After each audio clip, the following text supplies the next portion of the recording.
been a minute since we've been live here on X, and I'm glad to be here with you today. It's going to be a wild one, and I got to get my things adjusted here. I should work on that. It's going to be a wild one today.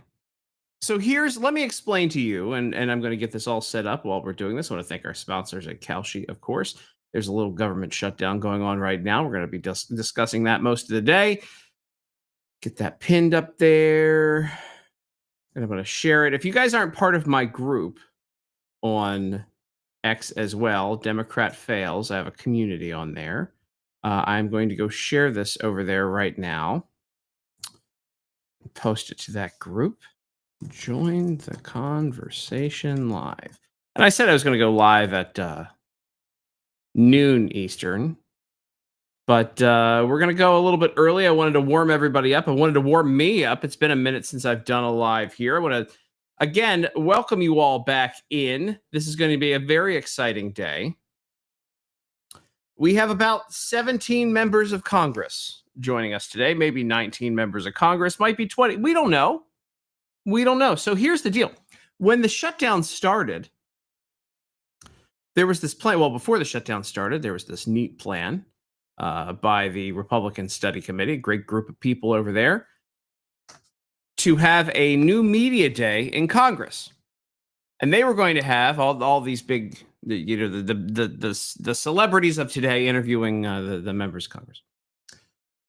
And because of the shutdown and the goodness of the Republican Study Committee, they didn't want people to come in and have to work when they shouldn't be working in the government. Also, probably some of those people in the Capitol, I would imagine, don't work. They canceled the day. Now, I wasn't going to be able to make that day because I'm stuck here doing adult things, buying a house and all sorts of other fun stuff. But now that there's a shutdown and those people don't have to work, the new media day is right here. And I think it's going to be pretty fun. So starting in about 13 minutes, we are going to have a cavalcade of Congress. It's good. You call this the cavalcade of Congress, and we're starting with Congressman Randy Fine. Looks like he's going to be the first guy coming in, and I am very excited for the cavalcade of Congress, the shutdown special, with incredible people. I've got notes out the rear end. Let me tell you, it is. I've got a whole thing here because when you interview 20 people in a row. And we're going to have, this is going to be an overloaded day. In my house today, in fabulous Grapevine, Texas, I'm going to have across from me 2 members of Congress. They're coming into my, let me tell you, not a clean place. This is how important it is for them to get their messaging out. In my place, I said, hey, you don't want to come here. But they are like, we insist. We're going to come to your house today, Tim. And we're going to hopefully bring presents and coffee. I told him bring me coffee. But so we've got Beth Van Dyne and Rich McCormick going to be across from me right there. I mean, when you think about it, when you get 20 members of Congress, you're representing, what is it, 750,000 people a person? Let's pull the calculator around here. Let's see how many people are represented today on the show. I'm doing the math here. I'm mathing. About 15 million people in America are going to be represented today on the show, which is incredible when you think about it. You know, I take it for granted that I get to talk to these folks. And today we're going to talk about, and just spoiler alert, what the issues are, and you guys can be a part of this conversation. We're going to be covering just who is responsible for the shutdown, why Democrats are shutting it down. We've got, by the way, in the middle of this, it's going to be a big day. Congressman Michael Guest from Mississippi. Is it Mississippi? Boy, am I not good at mine. This is when I ask myself questions like that. Yeah, when I ask myself questions like that, I need to keep it to myself. This is why I usually have producers on these things. How dumb is Tim? Well, he doesn't know the abbreviations for states sometimes. It's a lot of M's. It gets confusing for him. But we have Congressman Michael Guest on. He's the chairman of the Ethics Committee, and I've got some questions for him. Because if there's one thing to talk about, it's congressional ethics. On top of everything else that we're talking about, on top of all of these issues that we're seeing here in every one of these districts. Now we've got protests around the country. Well, they're not protests. I'm sorry, riots around the country, or Democrats would call them insurrections around the country. We've got that going on right now, attacking ICE facilities, which is disgusting. Imagine being violent. By the way, imagine being violent to keep violent criminals in America. Imagine being an American who is being violent to keep violent criminals in America. There are a lot of definitions that or terms that would apply to someone who does that. Being violent to keep violent criminals in America. But today we've got a long live. It's going to be a good one, man. Hanging out. Hello. Hey, how you doing, Atomic? Tell your friends, by the way. Make sure everybody, if you're watching this, get the retweet in there. Let's get the juices flowing this morning. Get everybody warmed up. We're going to have a good time hanging out. I mean, I want to talk to Congressman Guest, and obviously I would talk to everybody here. I would talk to Congressman Guest about like what happens when you have a Democrat that calls for violence. What happens when you have a Democrat who celebrates the death of Charlie Kirk, the murder of Charlie Kirk?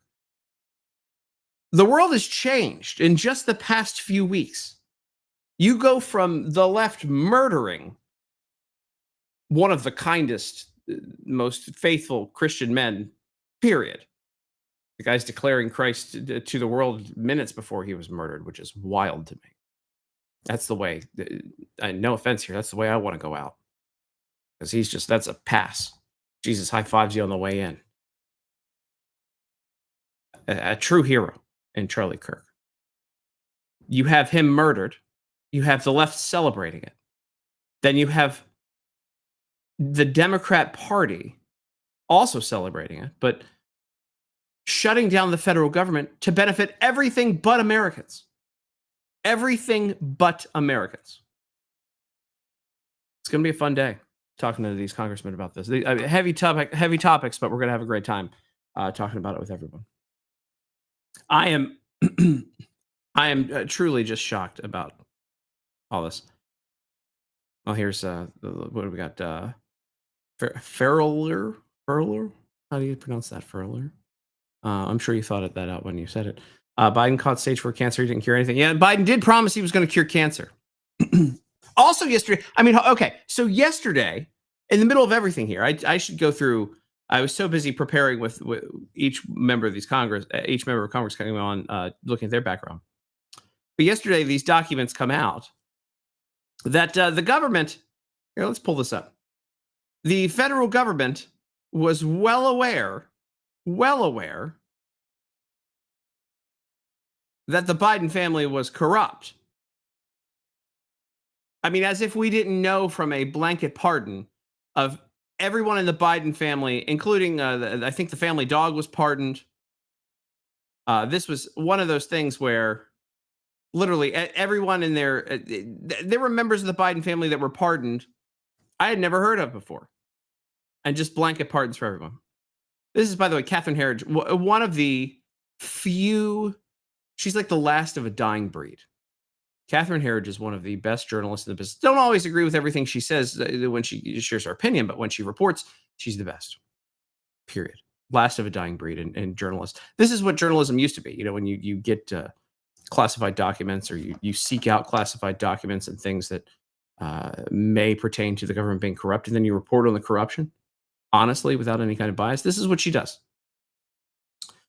So this, coming from John Ratcliffe, CIA director, a declassified 2016 intelligence report, VP Biden's trip to Ukraine. Now, remember, he had a delightful time in Ukraine. He threatened him a little bit, got a couple of dollars. They bragged about it publicly. DNI Clapper email, Biden prefers to report not to be disseminated. So he didn't want the report disseminated. These officials viewed the alleged ties of the U.S. vice president's family to corruption in Ukraine as evidence of a double standard within the United States government towards matters of corruption and political power. Oh, so in 2016, the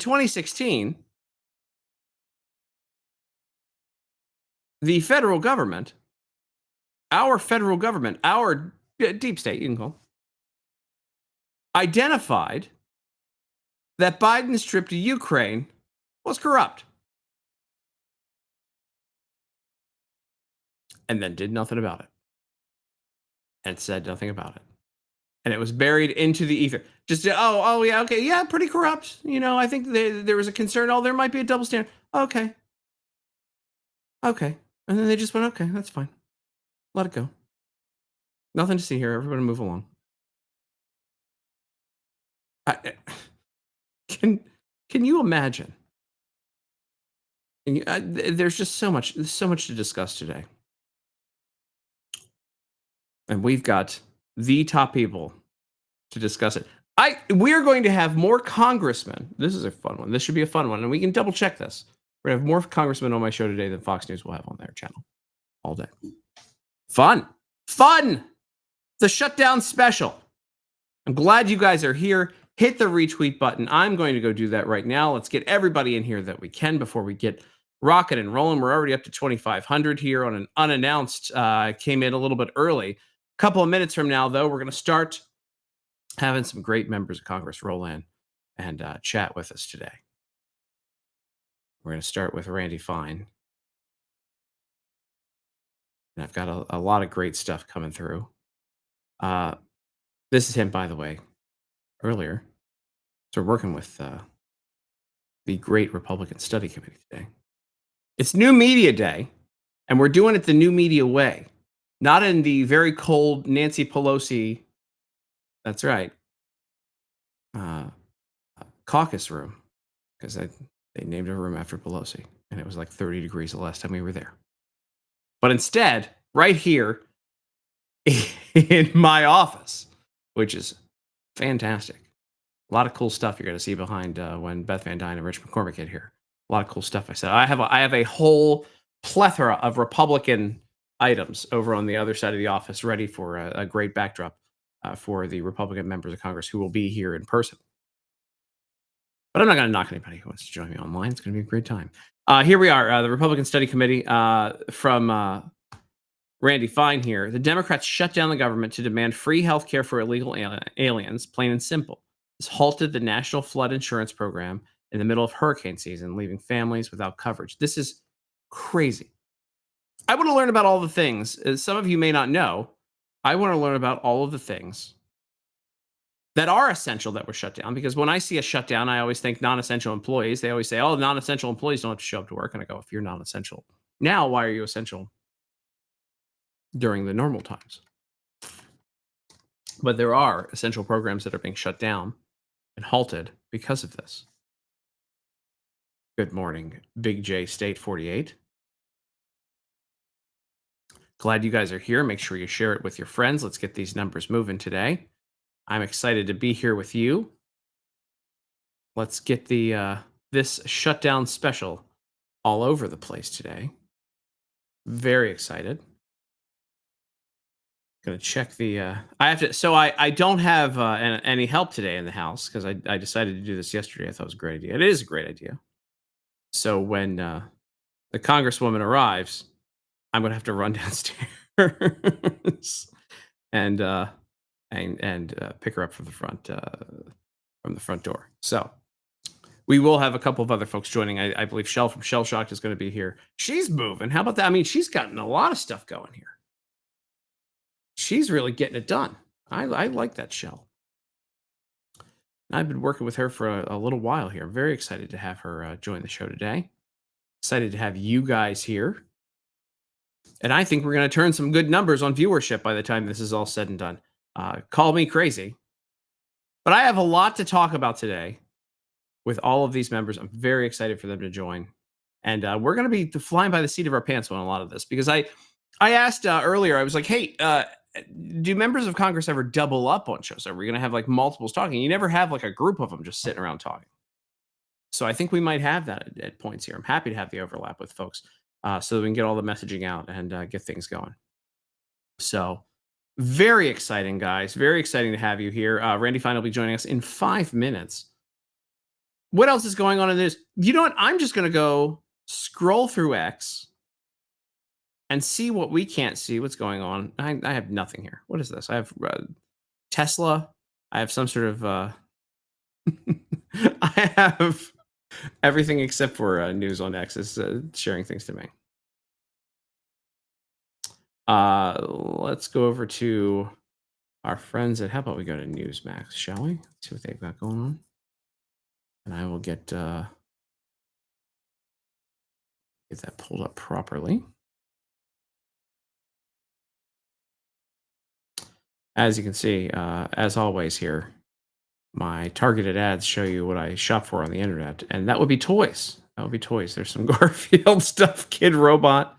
Trump investigate Da Nang Nick Blumenthal. So Trump calling for an investigation into Blumenthal. Let's take a look at what's happening. Trump urges investigation of Senator Blumenthal. Let's get to it because I did not get to read this morning as I was getting ready for this. Sanctimonious. Oh, here, let's just go right to the Truth Social. There we go. Sanctimonious Richard Denang Nick Blumenthal, perhaps the biggest joke in the United States Senate, is at it again. Dick lied until the midpoint of his political career, convincing everyone, in particular the fake news media, that he was a great war hero who lived on the precipice of death in the jungles of Vietnam. That's true. He would talk about his life in the military in almost every speech, in particular, the death-defying dangers he faced in his many years fight for freedom while in Vietnam. He stated that the battles were violent and long, but there was no going back. And then it happened. Blumenthal was found out to be a fraud. The soldiers in his so-called platoon came forward and said that they had no idea who the guy was. He was revealed, broke down, and admitted, tears flowing from his eyes, that he lied, a whopper, one that lasted 20 years. Wow. Right now, there's a congressman sitting in prison lying about a past during a campaign. Well, those lies were nothing compared to those Richard Denang Dick Blumenthal, perhaps greatest phony in the history of the United States Senate. He should be allowed to speak no longer. Trump calling for an investigation into Dick Blumenthal. Interesting stuff. I don't know. That's it's a lengthy. I can't even tweet that long. Good for him. It's great. All right. Hey, look, I think he's here early. Let's get him in here. Congressman Randy Fine. Hey, how are you? Pretty good. How about you? I'm tired of the government being closed. I want the Democrats to open it up so we can get back to work. Here's the thing I want to talk about with you, because it's not just shutting it down for illegal aliens get free healthcare, right? You shut it down, and then Americans who are in trouble don't get emergency response, which is the scariest part, right?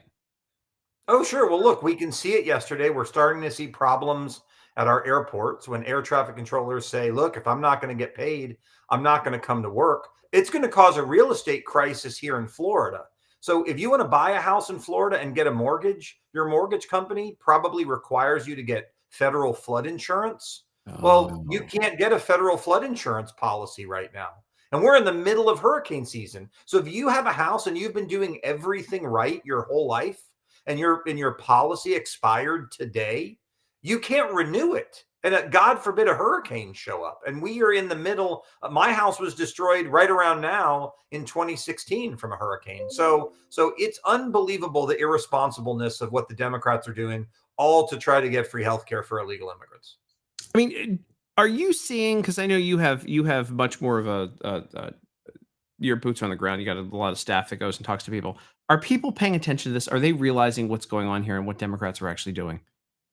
I mean, yes and no. I mean, people hear government shut down, but it's really only partially shut down. I think the pain of that shutdown has not reached, many people yet, in part because President Trump is working so hard to try to shelter people from the consequences of the Democrats' decisions. But that will increase over time. And it certainly have. Look, I was supposed to hire a military veteran to my staff, a green and gold aide, they call him. He was supposed to start October 1st. He's without a job because I can't onboard him because we're in the middle of a shutdown. So this is having real effects to people. Is it having effects to tens of millions so that our phones are burning down? No, not yet. But it is having effects. The realtors are pretty mad. People trying to sell their houses are pretty mad. But I think if people start not getting paid when payday comes, they'll get pretty mad too. Well, I got in under the line on that House portion of the program here in Texas. So, but literally just last week got through all that stuff. But no, people don't understand. This affects your staff, right?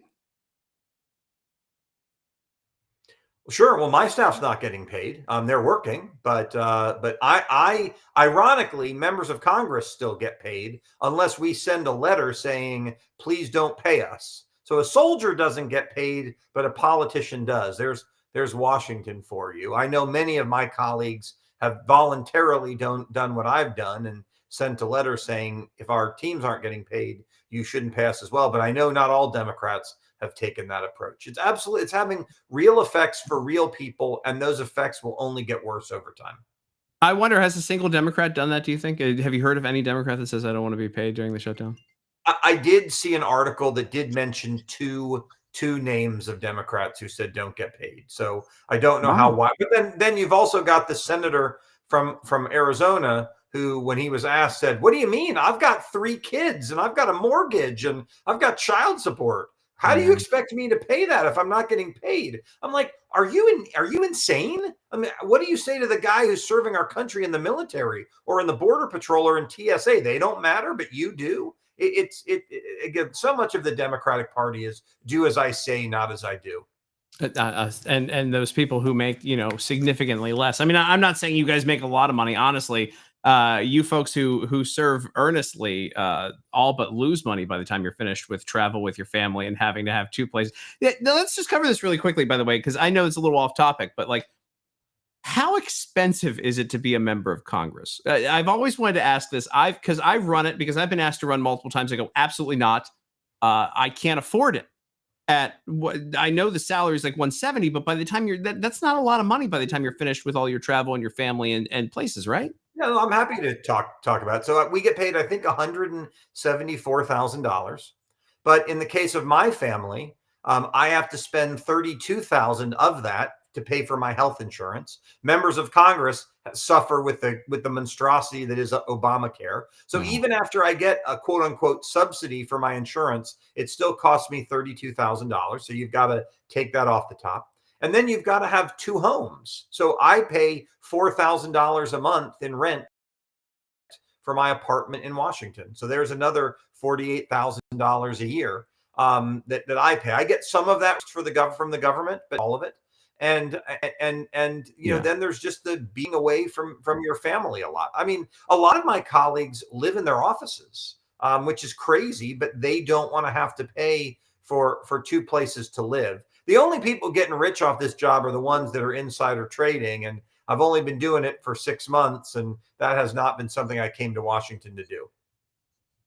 I'm glad you haven't come to DC to inside trade. I said, listen, I've said many times on the radio, that's like the only way that you can make it in DC. And I know everyone, especially everybody on this show today, because I've looked at the list, that are joining us. None of you guys are the insider trading types. None of you guys are the flashy types. You guys, the folks who are on the show today with me, are the hard workers, the guys who are out there putting in the time, but actually caring about their constituency and understanding why they are where they are.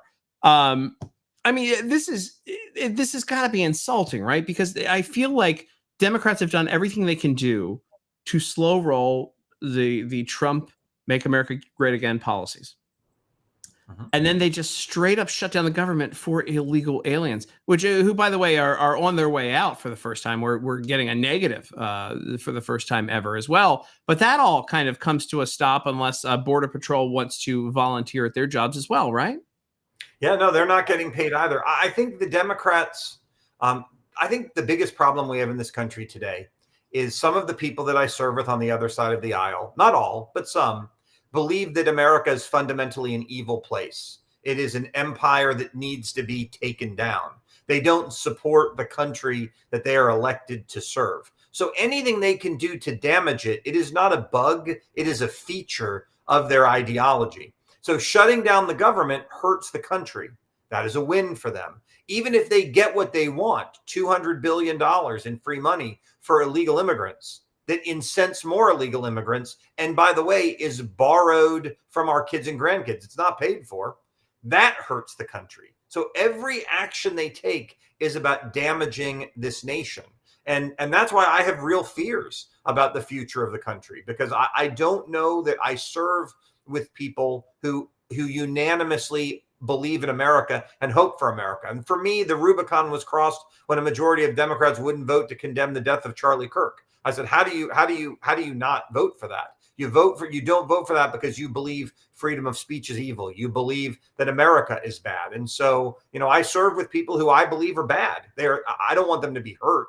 I don't want anyone to commit violence against them, but I believe they're bad people. And I think that is what is driving a lot of this shutdown. It is a desire. They are so determined to hurt Donald Trump, to damage democracy, that they will let the country burn to make that happen. And also, booing for prayer and stopping a prayer. I mean, come on. Like and probably the same party who would be okay with the call to prayer being played 5 times a day or whatever in the Congress as well. I'm going to clarify this, and I'll let you clarify it. So, this Mrs. Positive heard this wrong when you said that he did not say realtors and mortgage brokers aren't working. Can I explain that? Yeah, again? Go ahead. Yep. Okay. So they are. But in Florida, if this doesn't affect you if you're paying cash for your house, but in Florida, most companies, if you want a mortgage, you have to provide certain things to get that mortgage. Mm-hmm. You got to provide an appraisal. You got to provide a home inspection. One of the things, you've got to say you have insurance. And one of the forms of insurance that people in Florida want is flood insurance, because we live in a place that gets hurricanes. If you live in Nevada, this may not be a big deal. But if you live in Florida, they want you to have flood insurance. Flood insurance is provided by the federal government through FEMA. You pay for it, but it's provided through FEMA. It's the National Flood Insurance Program. That program has been shut down because of the shutdown. So you can't close. Your realtor's working hard, get you that contract, but you can't close on your house because you can't go and buy flood insurance. It's not available. So that's why the housing market in Florida has stopped, because people can't sell their houses because they can't get flood insurance. But it's not just for people trying to buy and sell homes. If you live in a house and your flood insurance expired, today was your annual expiration date, and you want to write a check to get your policy renewed, you can't get your policy renewed. That is a consequence of the shutdown. People cannot buy and sell homes in Florida, and people who want flood insurance in the middle of hurricane season cannot get it. I don't think people realize that. And I just went through, I got to tell you, getting a mortgage, because I just finished the process. They do everything but take your blood now, because a few years ago they were giving $1 million loans out to folks who made minimum wage, and it wrecked our system. And now, even though I make moderate money, I'll brag about it, if I have a bad stream, but they asked for everything you could possibly think of, including multiple letters, because I'm a 1099 employee with most of my contracts that come through, that prove that I'm making my money. Now, if we could get the IRS to function that way, where they say, hey, we don't believe you made the money that's in your bank account, I would really appreciate that. So if you guys could really get to work on that and just change the IRS regulations, where it's like, hey, if he can't get a letter from a CPA that says he actually made that money, out of luck, it must have fell from a tree. But if you're an illegal immigrant working under the table, it's all good if you're a Democrat. That's how it goes. Yeah. That's how it goes. By the way, if you want to stick around, you can. I know that you guys are busy today, but I've also got here in the waiting room, because I love doing this, Chairman Michael Guest of Congressional Ethics as well, here hanging out, man. How you doing? Good to see you, Tim. Randy, good to see you as well. Nice to see you. I'll sign off so he can talk to you, but hope you're making the best of this while we wait for the Democrats to get some sanity back and start fighting for Americans and not illegal immigrants. Well, that's one thing in short supply in D.C. is common sense, morals, and values. So maybe they'll get things back up and running, and we can get back to work. That sounds good. Good seeing you, sir. And I will see you soon. Congressman Randy Fine, thanks for joining us. Joining us now, Congressman Michael Guest, who is the chairman of the Ethics Committee. Boy, do I have a lot of questions for you, not just about shutdown, man. You give me the Ethics Committee guy, because look, I just feel like, I mean, where do you have the hardest job in Congress, because and you're probably second hardest behind Mike Johnson. Yes. Okay, I'll give you that. But like also like you take a look because you're going to be criticized, and I want to get through some of the things that we didn't prep for this, by the way, so I'm going to hit you with some stuff here. No. But you're probably heavily criticized for not going after Democrats, but you can't, because there's a lot of stuff that I think is ethically wrong, but it's not ethically wrong according to the rules of Congress. You can say a lot of nasty stuff, and people can't come after you. Go ahead.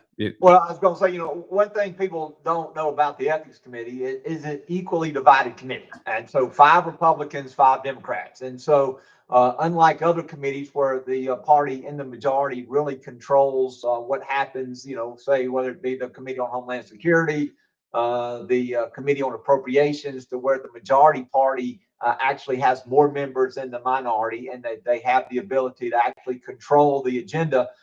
Ethics has always been a equally divided committee, and so that does require that rare bipartisanship to get members from the other side to be critical of their own member.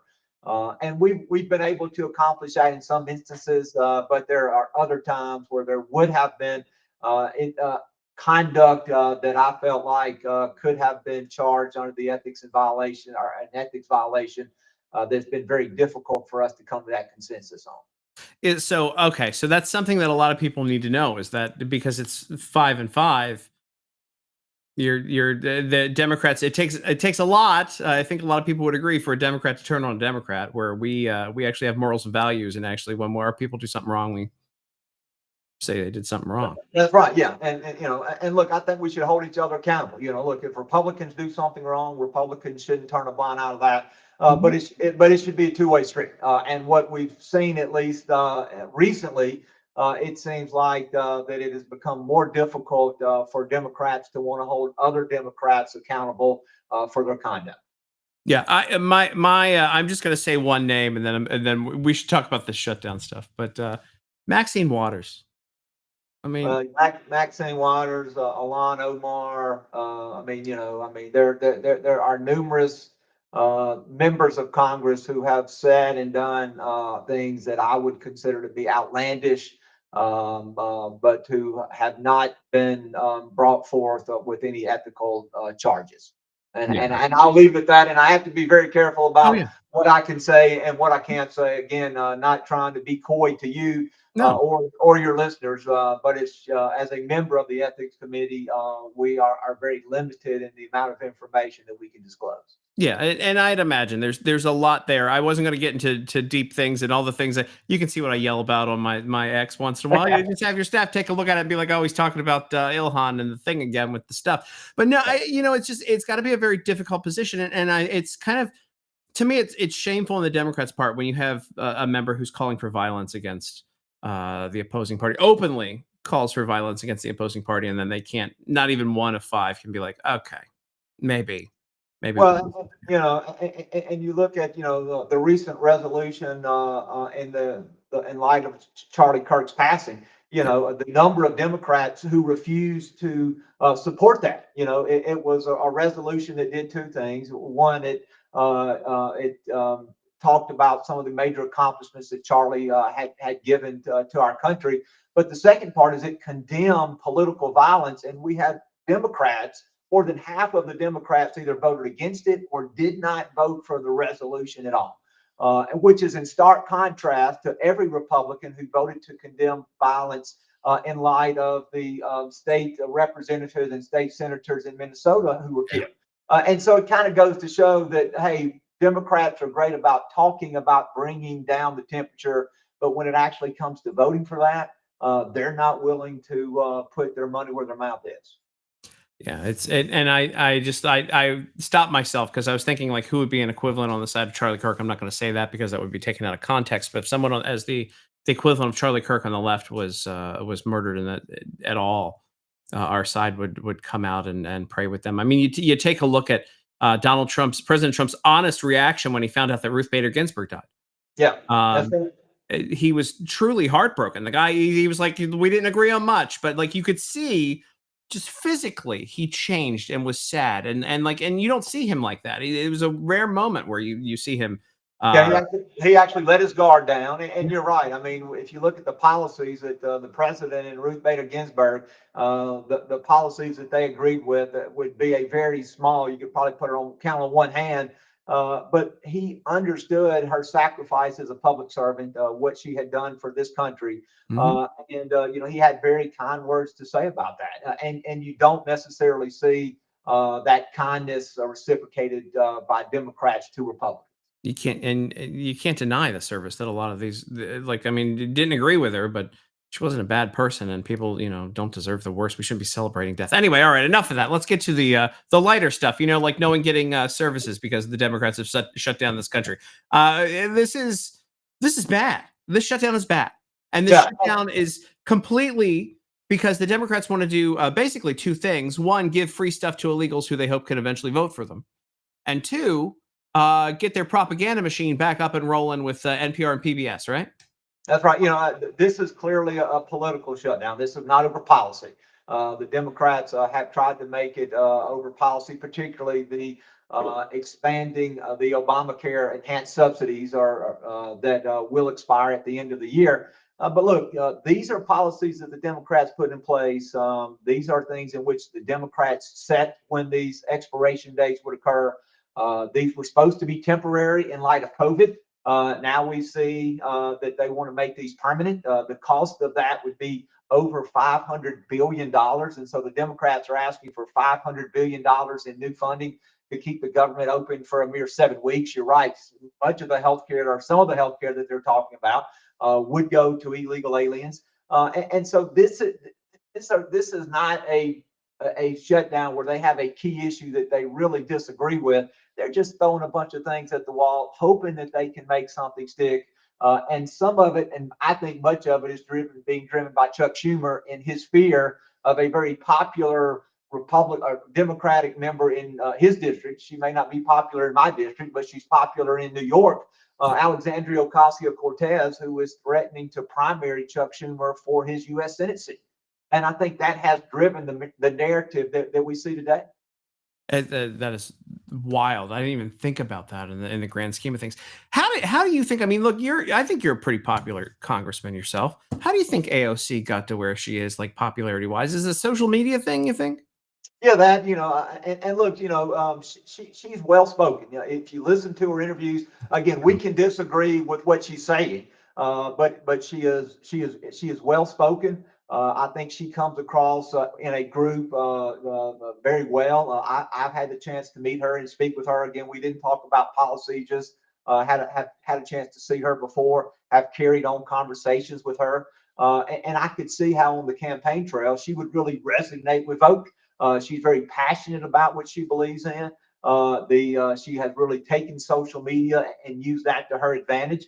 And she's been extremely well able to raise funds to run her campaign. If you look at the amount of money that she's able to raise, but just by sending out an email, she is very well funded as well. So that puts her in a unique position, particularly unique position to challenge Chuck Schumer if he continues to kind of fall out of grace with the left-leaning organizations within the Democratic Party. Yeah, it's wild. The whole thing is unique. When I saw her when she first came in, not to be a little tongue-tied here, I knew she was going to be around forever. I mean, this is just one of those, like, we're never going to be rid of her. I know everybody's like, oh, we should be able to get her out of her office. No. Nope. Yeah. Her district will put her there as long as she continues to run. And she does have, aspirations for higher office, whether that be U.S. Senate, whether that be the White House.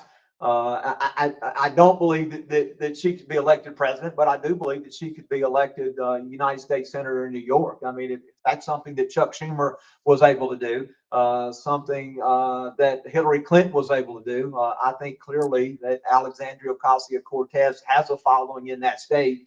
And if she chooses to do so, she could very likely take Chuck Schumer out, which would be, definitely a blow to Chuck Schumer's ego.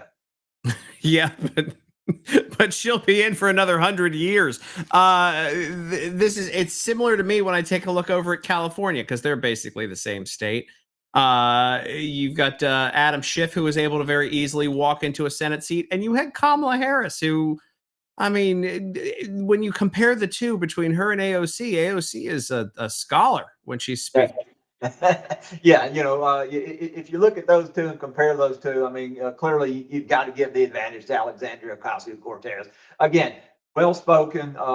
She understands her message. She understands who she's talking to, and she directs that message toward those individuals. Again, as conservatives, we disagree with probably everything that she says, but she's passionate, she's well spoken, and she is well thought of within her district there in New York. Actually, I think one time she said something about she agreed with Ted Cruz about the families or something not being able, families of members of Congress not being able to work for or lobbyists or something like that while they were in it. Something she made one good point one time. I got to give her credit. I'm going to be unbiased. Yeah. But when Ted Cruz agreed with her, I was like, "What?" I really thought hell froze over that day. That's right. When you get the far left and the far right agreeing on something, you know it must be a real issue. Yeah, yeah. Let me ask you this, because in the middle of everything, you have a tough job, not only because you're chair of ethics and then all the other things that you do, but constituent work never stops. Yeah, that's right. Years. Yeah, and my staff is, all been deemed essential. So we're here working. We're serving the people of our district. I tell you, before I came on today, I got to meet a guy by the name of Billy Byrd. Billy is a 100-year-old World War II veteran. He came in my office and gave me a copy of a book that he had written. He was actually on the first wave of Marines that invaded Iwo Jima. So he was on the island for 32 days fighting the Japanese. And so got a chance to meet with a war hero, somebody who fought for our country, somebody who served in combat, part of that greatest generation. And so, while I'm not in D.C. working, I'm still here in the district. And I'm getting to spend at least today some time with two great Americans, both you and also Billy Byrd, again, who was a veteran who was on the first wave that hit Iwo Jima and did not leave that island for 32 days until that island had been subdued. Don't put me in the same conversation with him. That guy is, I'm a nobody.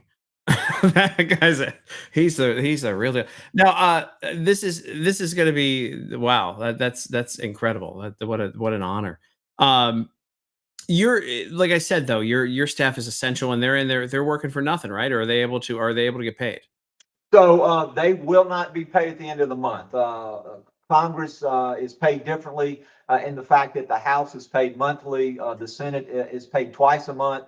And so none of my employees will miss a check until the end of the month. If the shutdown is still going on at the end of October, 1st of November, they will not be paid. But they are all deemed essential and they are working. And look, if this is still going on, 30 days in, we've got a big problem. We know that our troops stopped getting paid on the 15th, that there are other members of the federal government who won't get paid at the end of this week. And so I think that becomes a real inflection point as we start seeing individuals who are doing crucial jobs not being paid. I think that will definitely ramp up the pressure, particularly on the Democrats, to reopen the government. And look, if what they're talking about, if the issue of the enhanced Obamacare subsidies, if that's worth shutting the government down, which is what Chuck Schumer has told us, then our leadership, Republican leadership, has said we're willing to have a conversation with you about that. But what we want to do is we want to know a couple of things. We want to put some income limits on that, because right now, what most people don't know is 35% of those enhanced Obamacare subsidies go to families making more than $100,000. And so Democrats want you to believe that this is a program for those people who are in poverty or at the poverty limit. That's not the case. 35% of those subsidies go to people or families making $100,000 or more. So we need income limits. We need to put safeguards in place to prevent waste, fraud, and abuse. And again, if this is something that is so important that the Democrats are willing to shut down the government, tell me how you're going to pay for it. Yeah. That's what we need. If we're going to put government programs in place, how are we going to pay for those programs? Don't say we're going to add $500 billion to our national debt. We've done that for far too long. If this is a program, and a hill worth dying on from the Democrats, tell me what programs you're willing to cut to pay for that. And if you're willing to have those conversations, I'm willing to listen. As someone who pays his taxes late every year, I'm about to feel that in 7 days. My tax money going out. So thank you for trying to cut back that budget. Congressman Michael Guest, thanks for being here. I've got multiple people coming. I got Congressman Tom Tiffany. See, we're just piling up on people today. Man, Tom's my neighbor across the hall in Cannon, so you've got a great American here that you're fixing to hear from. Thanks for being here, sir. Thank you for everything you've done. And I'm literally the only person in the history of the internet. You're welcome to hang out, but if you want to go, you can go. I love this. Is such a weird. So this is where I am today, by the way. This is such a fun thing because I get to hang out with all of the Republican Study Committee guys. Outside my house right now, I've got Beth Van Dyne and Rich McCormick sitting in a car that I have to let into my house. And so I'm bringing in a co-host with Shell here. Shell hosts a show called Shell Shocked. Hi, Shell. Hi. How are you, gentlemen? Great. How are you today? Doing fantastic. So, Shell, we're hanging out with Congressman Michael Guest and Congressman Tom Tiffany from Wisconsin. Listen, great guys. I have to go let 2 congressmen into my house right now because I don't have an assistant in the house. So you guys figure it out. I'll be back. There's only 20,000 people watching. No big deal. Oh, no big deal. No biggie. And look, I've got to drop off. I don't want to eat into Tom's time. So thank y'all for having me on, and thank you for doing this and calling the attention to what's going on in our nation's capital. Thanks for being here. Thank you so much, guys. Nice to meet you. See ya. All right, Congressman Tiffany. Let me get you here in the middle. Put you down here. Nope. There we go. We're juggling around the screens. Thanks for being here today. I want to get you. I'm gonna cue it up for Shell. I'll be back in like 3 minutes. But Congressman Tiffany, what, in your opinion, I'm about to bounce out of here real quick after I ask this, not to be rude. But this shutdown, how is it affecting your district right now? What I heard in Florida, like getting flood insurance is going to be a problem, so people aren't going to be able to get their mortgages. How is that hitting Wisconsin? Well, the thing that I hear from my constituents is they're like, do I get to stop paying my taxes now? Since you're going to close down the government, do I get to stop paying my taxes? Right. And of course, the answer is no in regards to that, but it's a logical question, isn't it? Yeah, it very much so is. Shell, I'm going to hand it off to you. I'll be right back. I'm going to go let 2 congressmen in my house. We're going to have a big stream here in about 2 seconds. So, Congressman Tiffany, if they don't have to pay their taxes, if they actually send them in, because they do have to, if they're furloughed, the IRS, who processes that? How long does it take, and will things be missed? Yeah, those are all questions that are out there. And, it's been a while since we've had a government shutdown that has extended like this. And so there's going to be some real disruptions that are going to happen as a result of Chuck Schumer's shutdown.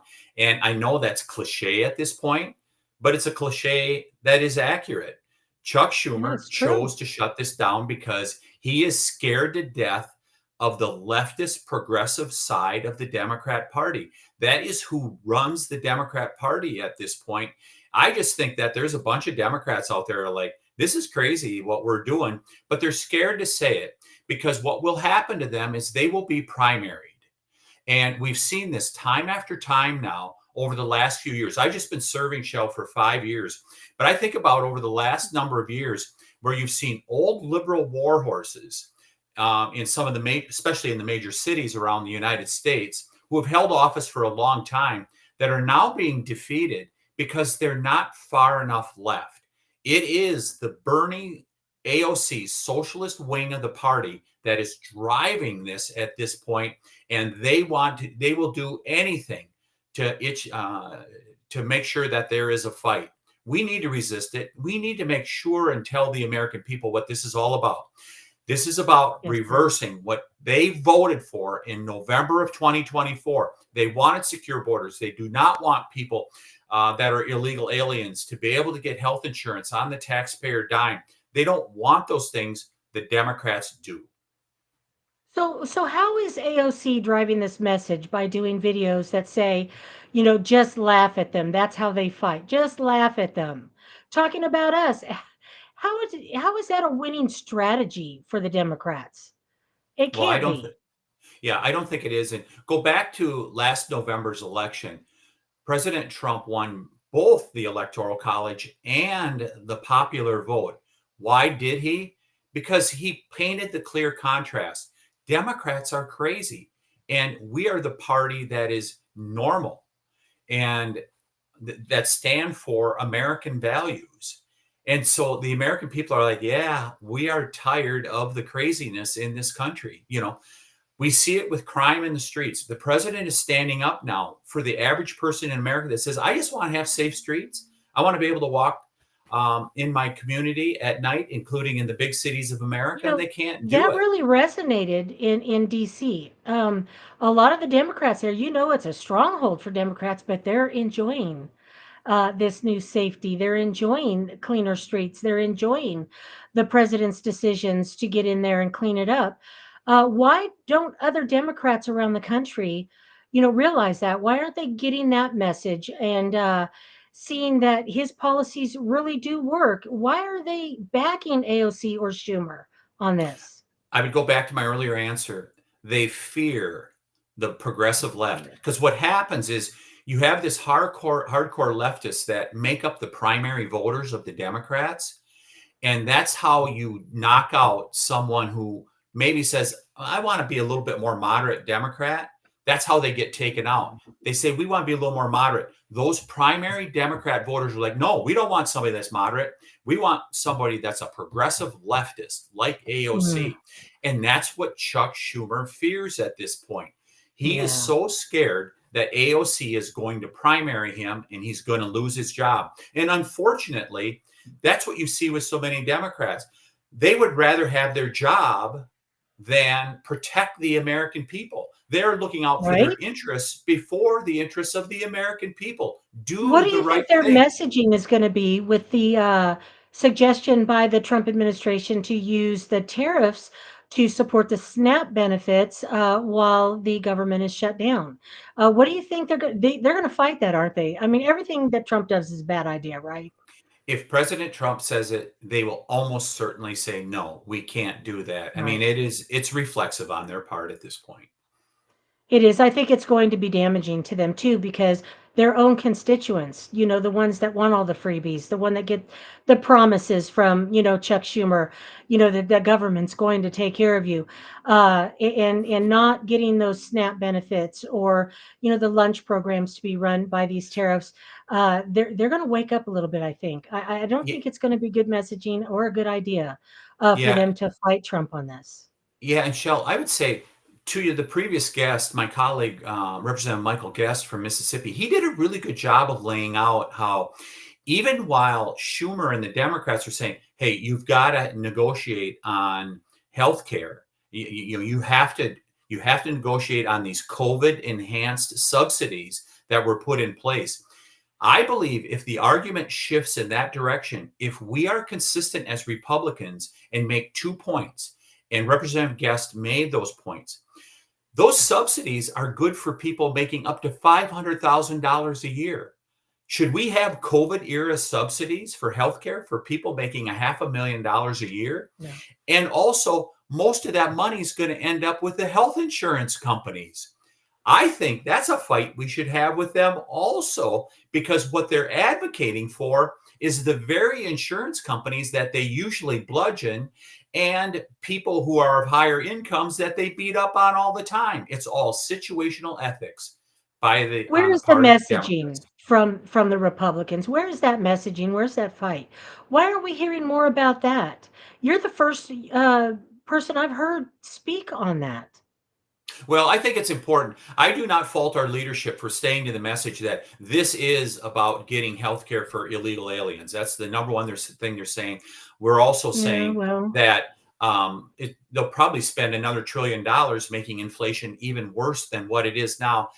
You can't deliver too many messages, but if it does pivot to healthcare, and that's what I'm saying, is that we should make sure that we are vigorous in explaining to the American public these are the enhanced COVID era subsidies that they're trying to defend. That is what caused all the problems over the last 4 years with inflation. Yes, sir. Shell, how have things been? Congressman Tiffany, how have you been doing? Good? She good? Is she good? Has she been handling it? Oh, Shell's doing a great job. I figured. Hey, I see you rounded up those two people outside your front door. I have a homeless problem in my town, and I hope to talk to my Congresswoman about at some point. These people just start showing up around here. Also, God, you by the got. way, they're You like, sure have good looking homeless people. Is all I gotta say, Tim. also, I don't like that their lighting is better on their side of the table. The way I've set this up, and they're much warmer looking on their side of the table than I am. I look very washed out. Anyway, it doesn't matter. Rich and Beth, it's really good to see you, and I hope you guys are doing well. And I look forward to the Schumer shutdown being ended at some point, and we'll get back to the business of the American people. Amen. Thank you, sir. You're welcome to hang out as long as you want, Congressman Tiffany. By the way, I'd love to keep you here, and I didn't get to hear much of the conversation because I had to let these guys in. And then I have a toy collection that I had to show off in my house. I can't just it's part of my write-off, right? I can, because it's part of the welcoming for guests in the house. Yeah, no, I do have to boogie here. I announced for governor 2 weeks ago in the state of Wisconsin, so we got 2 big jobs now, and we're going to save Wisconsin in 2026.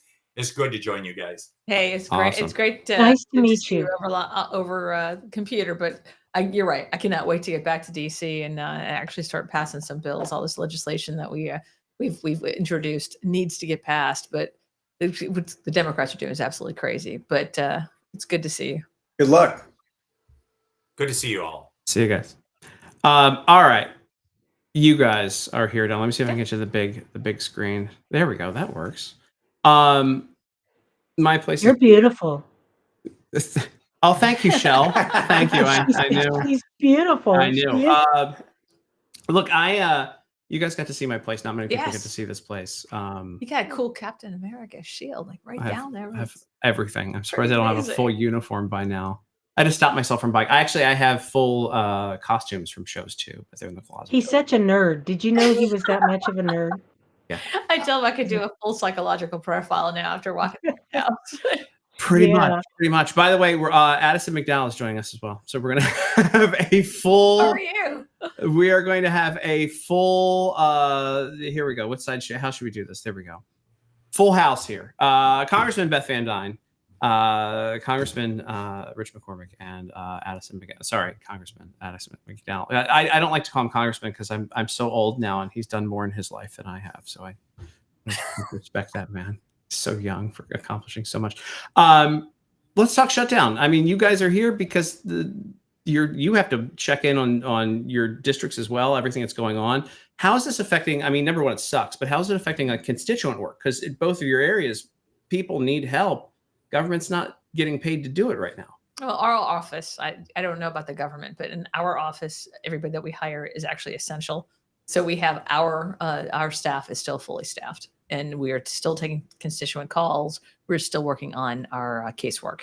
So if anybody is in District 24 and they need help, our office is still answering those calls. But you're right. I mean, it's difficult for those folks who are waiting on a paycheck. You think about the 1.3 million active military right now that aren't getting paychecks. You think the 100,000 law enforcement officers, 300,000 law enforcement officers around the country that are not getting paychecks. TSA. We've got a lot of people who do live paycheck to paycheck to work for the government, and that's a problem. But the good part about this, if there's a silver lining, is the fact that you've got Trump in the White House and not Biden. Because under the guidelines of a shutdown, basically you are forfeiting the powers of the agency to the executive branch. And so they are doing everything that they can to make sure that the pain is not being felt by the citizens, which means redirecting funds. I don't know if you've seen how they have been working on that, but they are really trying. Under the Biden administration, under the Obama administration, they wanted to make it as painful as possible on people. But there's going to be a point at some point that those dollars do run out. And, WIC is a perfect example, women, infant, and children, that program, that runs out of money this week.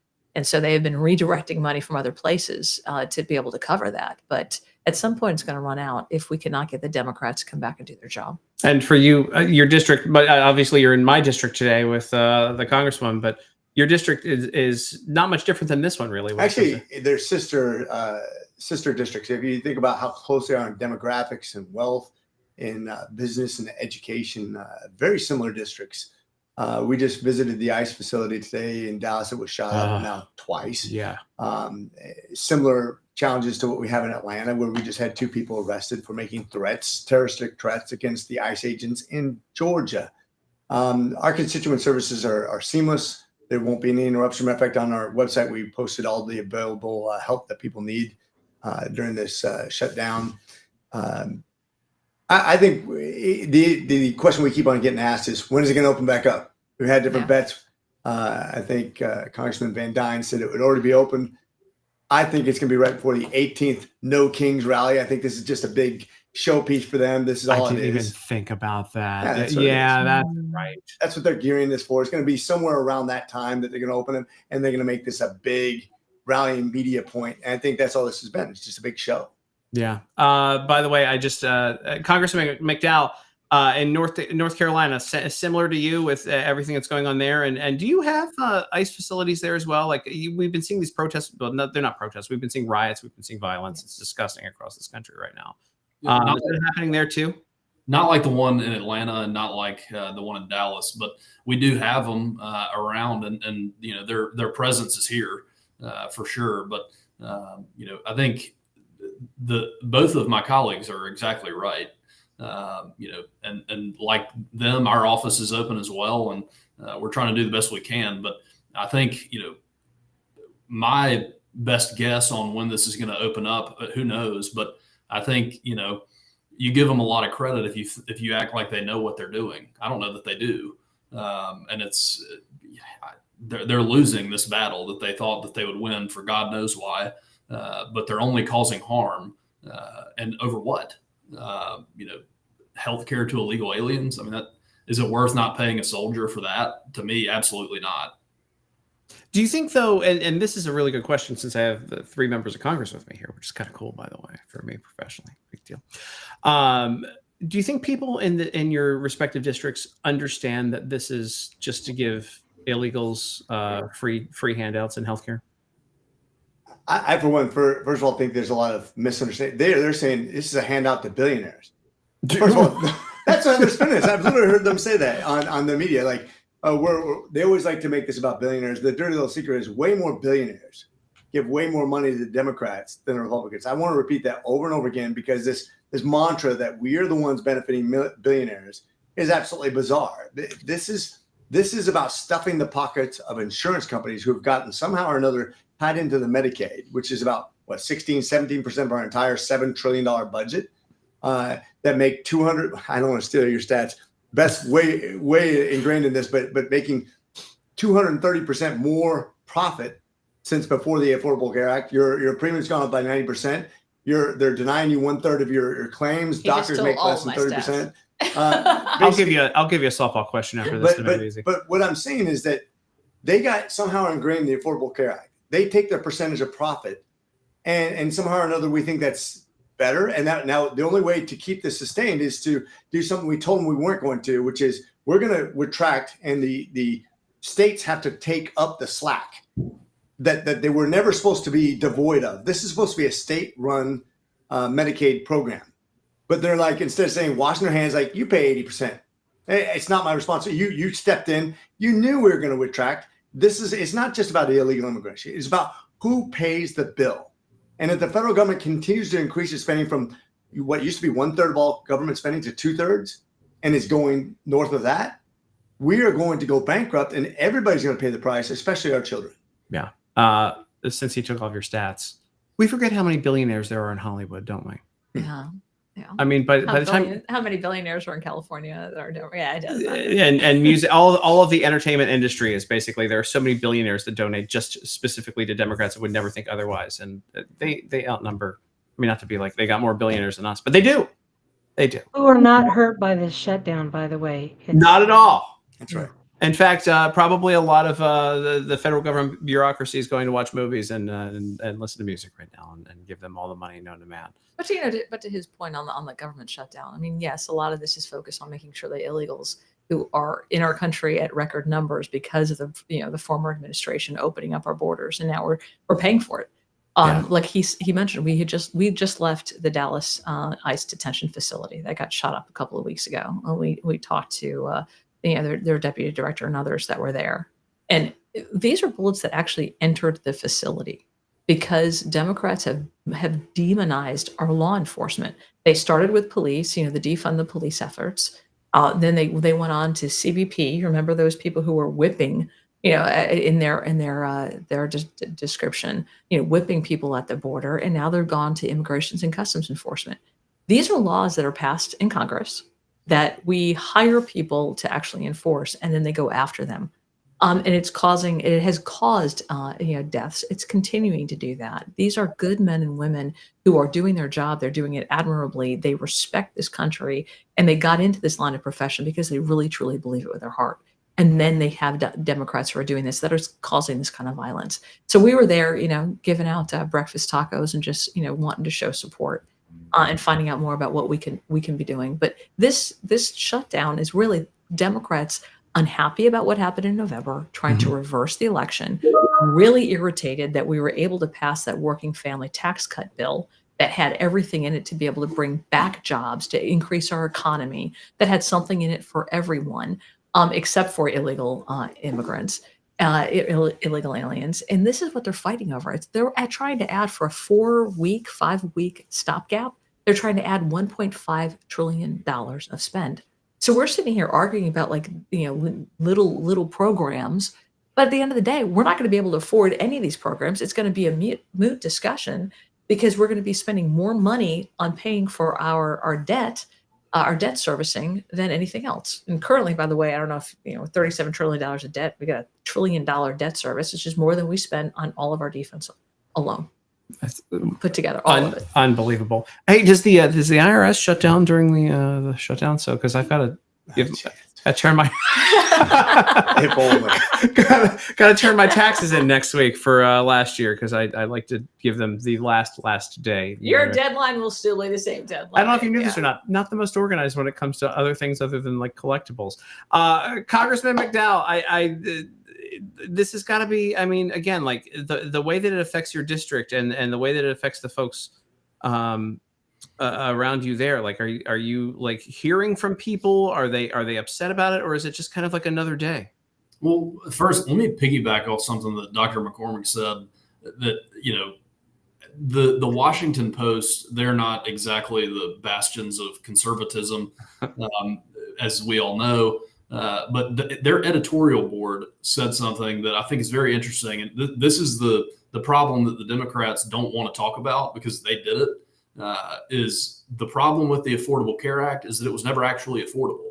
And all it did, like, prices have just gone up since that legislation happened, because it got rid of all competition and it socialized medicine and healthcare. And so that's kind of the problem they don't want to talk about. But what I'm hearing at home is that people are grateful that we're not bending the knee to Chuck Schumer and Democrats in Congress that want health care for illegal aliens and all of these other things that are going to cost, like my friend said, $1.5 trillion for a month of funding so that we can actually fund the government. I mean, this is something that they voted on 13 times when Joe Biden was in office. This is something that Chuck Schumer voted on in March. It doesn't have any policy things in it. It just funds the government.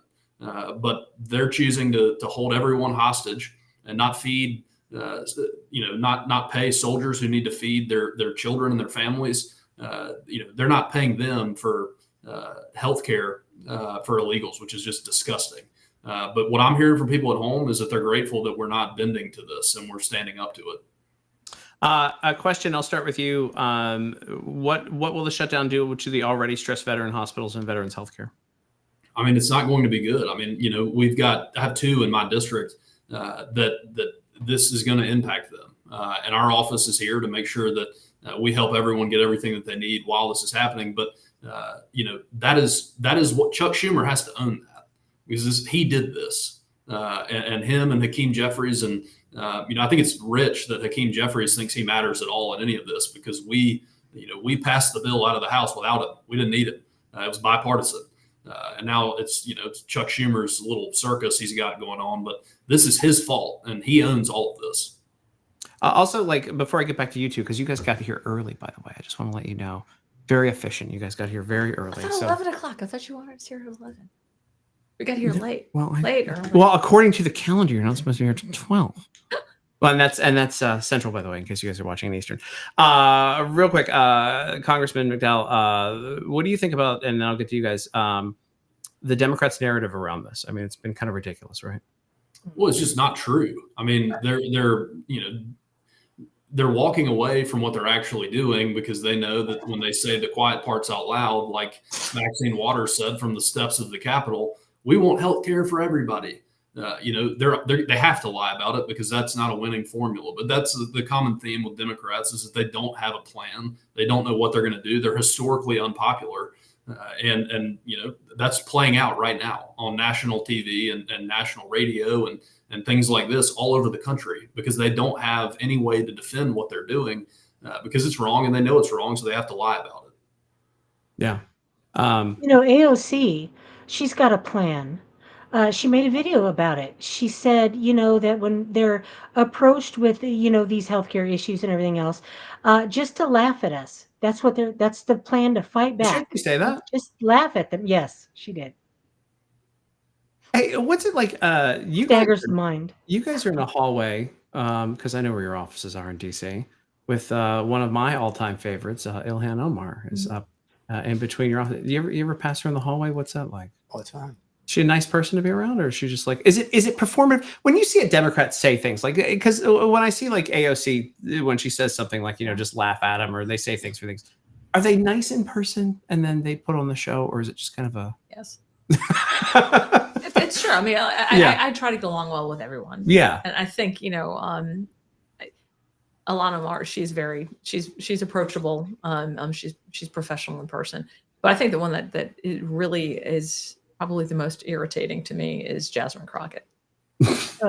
Because she is a neighbor, right? I mean, North Texas, how they elected this woman, I don't know, except that they elected who they thought they were electing, which is a totally different person than the one that she now pretends to be. It's a character that a very well-spoken, very educated person that they elected when she ran. I don't remember when she grew up in the inner cities of Detroit or wherever it is she's trying to act like she came from. But she came from a very, very affluent suburb in St. Louis, went to private school, has been college educated, has a law degree. She actually does speak very, very good English as opposed to her interviews, but she's a character now. And apparently it gets her attention, it gets her money, but that is about as inauthentic as I have ever seen. Congressman McCormick, you and I like pictures of ourselves. But when You see your office too. But and I've got downstairs. I don't know if you in the middle of my mess of things. I too have a Captain America shield. I'm a fan. That's fair. Listen, when you see just your office isn't bad. But when you go into her office, I've never seen, and I don't imagine you guys see her office, but she's got every piece of merchandise that's ever had her face on it in her office. Congressman McDowell, this is for all you guys, and like. When you see something like that, I mean, front facing, you all three of you are out there working for your constituents. You're not there for yourselves. If you are, you're crazy because it's a painful job. I've dug into what goes into being a congressman. It's not fun. As much as people might think it's fun, not fun. Just front facing with these offices. I wouldn't imagine that you want bobbleheads of yourself all over them. So let's address this. There's plenty of people in politics, including the commander-in-chief, who don't mind their own edification, right? Yeah. They don't mind their own Bitcoin or whatever. It doesn't matter. That doesn't bother me. At least you're authentic. Yeah. The president's authentic, whether he be engaging on topics around himself, he's still authentically Trump. What I don't like is when somebody acts like somebody they're not and still grandiose. And I've seen a lot of people morph in Congress. They came in one way and they morph into something that they realize is going to get them more publicity, more fundraising, and it's not even them. And I don't mind if you get publicity because it's you, but when you are disingenuous, I think I pride myself on nothing else on being authentic. I don't change my colors based on who I'm talking to. It's not like Madonna coming back from London and all of a sudden having an English accent. Right. I'm me, and I'm okay with me, and I'm okay with, the other day they were talking about looking good. I don't mind looking good. I don't mind you taking. I do mind when I look good. It bothers me. I don't like to. The point is though that at least be genuine to your cause. Yeah. At least be honest in your argument. Don't try to morph it into something that's not. And that's what I don't like about the Democrats' messaging in general. They said, when you ask them straight up, what are you going to do about the deficit spending? They all of a sudden, they're worried about the debt. You can imagine that now that they're not in power, they're worried about debt. And when you ask them, just get rid of waste, fraud, and abuse. But every time you try to address that, like, not there, though. But give me one example, what you're talking about. And they can't. They don't have any answers. That's why they're vastly underwater in the polling. They don't have a good message because they don't have a way out of this. And unfortunately, we don't have great answers, but at least we're trying. Yeah. One thing that I think everyone on this live has in common is we've all been called racist. What do you think it was like when the consultant went into Jasmine Crockett and said, "Hey, you talk a little too nice. Why don't we be a little bit more stereotypical? Why don't we get a little more?" I mean, shouldn't that, from a Democrat's perspective, shouldn't the immediate response have been, "That's racist"? Well, I mean, look, here's the thing. One of the most jarring things to me as a freshman congressman has been that, I had the assumption, and I was wrong, but the assumption that surely these people don't behave like this when the cameras are off. And no, I mean, some of them do, half of them do, half of them don't, but half of them do. And they're, these failed theater kids that have now found their way into politics. And the thing about me is, like, I'm wearing jeans right now with my suit. I mean, I'm not going to change who I am. I'm jeans too. But I was That's honest great. who I was. And the 6th district of North Carolina, they liked that, and they elected me because of that, because I'm exactly the kind of person that comes from this district, and I represent them that way. But I can't imagine how exhausting it must be to be so inauthentic that you have to play a character to do this job, because it's not how the founders intended it to be. We're representatives of the people that sent us here. And if you're not that, you're playing a character, that's just not how our country was founded. I didn't even think about that, because, again, I get so mixed up in, like, the news cycle and where we are. Imagine being one of the original members of Congress and then seeing the behavior of some of these folks now, and, like, the like acting out. It's got to be that. Can you imagine telling Thomas Jefferson that, like, we have colleagues that dress like the other gender? Like, he would be like, "Wait, what?" I remember when we were having the debate, and when I was on Irving City Council, we were having the debate to have our work sessions televised. The big fear was we're all of a sudden going to be being proactive and theatrical, and that's exactly what happened. When the cameras weren't, you want to allow as much transparency in how the government works as possible. You've got all open meetings. Anybody's welcome to come and watch them. But as soon as you turn on the camera, you're no longer really having a debate. You're no longer having a discussion. It's not a negotiation. It's a performance. And everybody uses those moments to be able to put it on social media. Look what I said. Look what I did. And some of us are, are policy focused, and that's what we're concentrated on. And others, it's performative. And the folks who are performative get those clicks, get those social media hits, and are able to fundraise on it. And I think that has made it a lot more difficult to actually be people, especially when you're trying to work together to come up with policy, because you are so focused on the camera and what you're going to be able to use that for, as opposed to the substance. And let's talk about what that resulted in too. This when you use great words like Nazi, yeah, or when you demonize somebody as racist. Charlie Kirk is the anti-racist, right? He's the nicest one of. He hated race baiting, and I've been called racist. Here's what's interesting. I've been called racist. My son's named after a black man who's one of my best friends in the Marine Corps. I'm a god's father to 2 Nigerian children from a guy who went to medical school with me. I was student body president at HBCU and Morehouse School of Medicine. I taught at Morehouse, and I'm a racist. Wait, hold on. You went to Morehouse? Yeah, I went to Morehouse School of Medicine, was student body president, elected by my peers the same year Obama was elected president of the United States. And I also taught at the HBCU complex, what we call the AUC, in Atlanta for 4 years. But for some reason, that's not legitimate. My peers don't judge me apparently correctly, even though they know me for 4 years. They don't judge me correctly. You get to judge me from across the computer screen and call me names because you have no concept of who I am, but you can throw names at me to dehumanize me or her or Charlie Kirk, so that you can actually murder me, and it's a good thing. That's where we've gotten in politics by this grandstanding and this generalization and just throwing names around because you're a Republican, you must be racist, you must be a Nazi, you must be a fascist, you must be all the things that, ironically, I think a lot of times they represent if you really start to break down their policies. Yeah, I didn't know. Do you think those tropes are working still? I don't see them working anymore. I talk to a lot of people on the daily, and it's just old. It doesn't even phase anybody anymore. They just, it just kind of slides off their back, and they just keep working.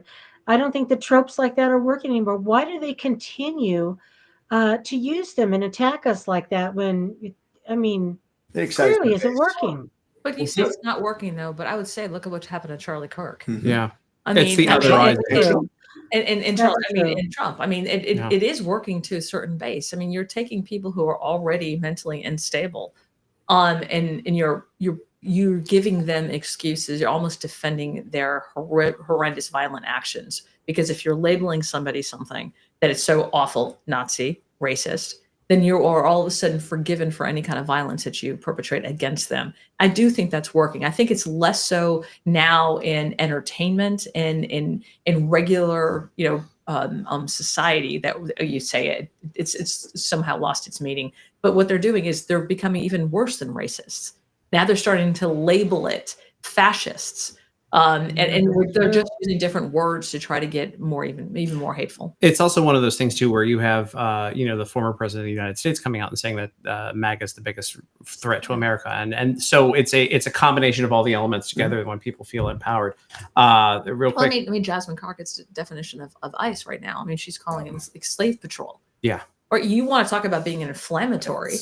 Well, it should when you look at all of their comments along the way of like who will pick your crops, who will Democrats have been the most racist people on this issue, period. Real quick before we move on though, wasn't Morehouse what A Different World was based on? The old the Cosby Show spinoff when they went to college? Well, ironically, in some ways, and actually Cosby was very involved in funding Spelman and a lot of their university stuff. He was super involved in that.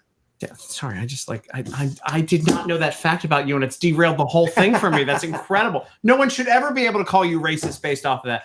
I received when I went to undergrad at Maryland. It was called the Meyerhoff Scholarship. It was for minorities, and they looped me in because I was so economically challenged growing up, socioeconomically challenged. And that's the bigger challenge is not what the color of your skin is, but I mean, let's face it. There's more poor white people in America than black people. Correct. But because the percentages, people like to ignore that. But tell that to the poor white kid or the poor Asian kid, whatever. If you're poor, you don't care what your skin looks like. You just know you're poor. Yes. You need help. Correct. Yeah, can I say one thing before I got to? Oh yeah, do your thing, man. Yeah, absolutely. Something that the Secretary of War Pete Hegseth has said that I think the American people made abundantly clear what they wanted in last November was they want a country that is gender neutral, colorblind, and merit based. That is what we need. It's not complicated, and we get called racist for that, and it's wrong. But Tim, thanks for having me on. Hey, no problem. Thanks for being here, and looking forward. I enjoy our talks, Addison, and sorry, Congressman McDowell, and I look forward to talking to you in the future. You're good. See you, man. Thanks. Mm-hmm. Seriously, what am I doing with my life when he's a successful congressman? What is he, like 28? He's so young. It's like he is. I need to get my. That shocked me when I saw him. Be honest with you. I'm not sure being in Congress is a success story. Sometimes it's a service. You're right. When are we going to stop living off continuing resolutions? This job really drains any kind of youth you might have. Joke's on him. Shelley, you were saying something. What do you got? Yeah, I was kind of wondering when we're going to stop living off continuing resolutions and we're going to get a budget and some of this stuff just stops. No, you're right. This is something we've been talking about for years. Like, it's a Band-Aid solution, and we're not decreasing spending when we do that. And there's only two ways to affect our debt. One is to increase our rate, our economy, which is what we're trying to do with our working families tax cut bill. That's exactly what we're trying to do, is stir the economy. It's working, by the way. We're at 3% last month. It's working, but you also got to cut your spend. And this is, I think, the dangerous decision that Democrats are making for themselves by entering into a government shutdown, because Trump has a plan of being able to decrease spend. And I think what they're going to see under Russ' vote is that that's going to happen. Oh, by the way, I have In case you guys want to read it, I got my physical copy of Project 2025. Wow. As you know, I'm the media fellow for the Heritage Foundation, so I'm ready to go. It smells like freedom when you flip the pages. By the way, just want to let you know that that thing is a brick, isn't it? It's pretty good. It's pretty good. It works as Light self-defense too. But yeah, no, I was one of the first people to get a hardcover of this. Has you gotten it signed yet? You know, I need to take it around the building. Get it Actually, signed. it's really cool to like know all the people who. One of the things that you mentioned on the CR I thought was really fascinating too is and to your point, why can't we pass a budget? When we passed the CR, even the big beautiful bill, we added in the extra spending. Most people don't realize about $416 billion more spending the next year, and then add another 20 billion to that the next year. So it's not, if we could just freeze it. It's funny when you hear the Freedom Caucus say we need just a CR, a continuing CR, freeze the spending where it's at, and let the economy grow. And then you have Democrats talking shutdown. Like, wait a minute, the Democrats want to shut down on the CR that's theirs, and the Freedom Caucus wants to cement in the CR. Your brain falls here, but they're being pragmatic because they don't see any way forward to do it the right way. To your point, why don't we get back to a budget process and actually fix this? Why don't we fix Social Security? It has some fixes that we could do, but everybody's scared of that third rail because, oh, you're going to be throwing grandma off a cliff. That's not at all the case. But in order to fix something, somebody's going to demonize you, and that's what's causing all this consternation and fear. And that's the biggest problem. We become cowards in Congress because we're afraid to take on the hard things and be proactive. And instead, we always end up painted into a corner and do an emergency deal that we know is not good, but it's the only thing we can get past. And that's why this is happening over and over again. We don't have the courage to be proactive and to actually let the other side be successful when they're in power. I think the other problem too, though, is people don't seem to understand is that it's not just having a simple majority in the Senate. We have the majority in the House. You need 50% plus one to be able to pass anything. In the Senate, you need 60 votes to pass most things. There's a handful of exceptions, but you need 60 votes. So while people are saying, oh, you've got the House, you got the majority in the Senate, you got the majority, in the House of Representatives, you got the White House. Why can't you get all this stuff done? Why can't you get all this stuff done? Because at the end of the day, you are still having to rely on 7 Democrats in the Senate for their votes to get appropriations and spending bills passed, to get a budget passed. So yeah, if we had 60 plus members in the Senate, you would be seeing an outstanding number of bills passing, flying through, and getting signed by this president. But we are still right now at the bequest of 7 members, and then we have some of our own members who work against us every once in a while. Yeah, no kidding. And hopefully we can fix the Alaska problem. I know you guys have to get out of here in like a second. I've been watching the clock for you guys while you have very nice staffers with you today. By the way, the continuing resolutions much thicker than this, aren't they? Typically when they go through. Yes. Real quick, I gotta pay some bills here, so I gotta show you. Hold on, we'll do the. Kalshi says that we're gonna keep. It says the prediction right now, the predictive market, 24 days, we're gonna have a shutdown. So I don't know. Total or 24 days? 24.3 days they say Okay. it will last. So total. So from the beginning. So was that another 2 weeks they claim on Kalshi? Well, that'll take us right about to the 18th, like I said, for their grand. Yep, correct. Maybe you've affected the markets, Jay. I don't know. Put your bets in now. Yeah, put them in. Real quick before I let you guys get out of here. A lot of people say that you guys have an awful lot of time off, but that's not what happens when you guys aren't in session, is it? You have to come tolerate people like me. Number one, you come over. Thank you for being here. But you have to, once you're not in session, it doesn't mean you're off. You go right back to your district. I know in particular, Congresswoman Van Dyne. I want to call you Beth. I'm not going to do it. You can call me Beth. Okay, fine. Beth, We're listen. friends. I know. I've known you for so long. We've drank. But you ran the most successful. That's right. That's right. I don't have a whiskey room.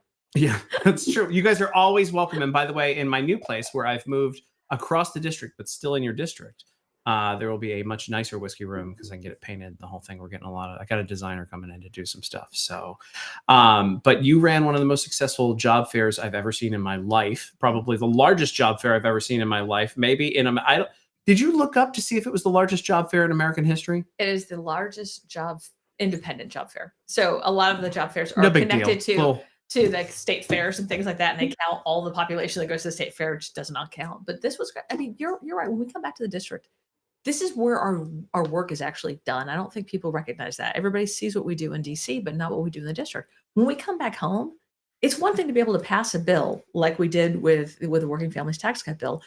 that says job requirements, right? If you want to be able to get some of these entitlements, you have to have job requirements. But it's another thing to come home and help you get a job. Yeah. And that's where the rubber meets the road. Is it's you pass laws, but then you also go home and you make sure, are your constituents getting the service that they need from the federal government? Can we help the bureaucracy?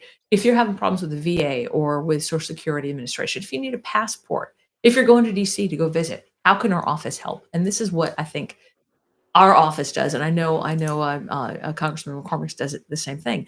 But this is where the job is actually done. So when people say when you're not in DC, you're somehow on vacation, they're missing the point of the job of a congressman. It's to represent the people in their district, which means you got to get home, you got to talk to them. There's actually nothing that stopped even my legislative team up in DC.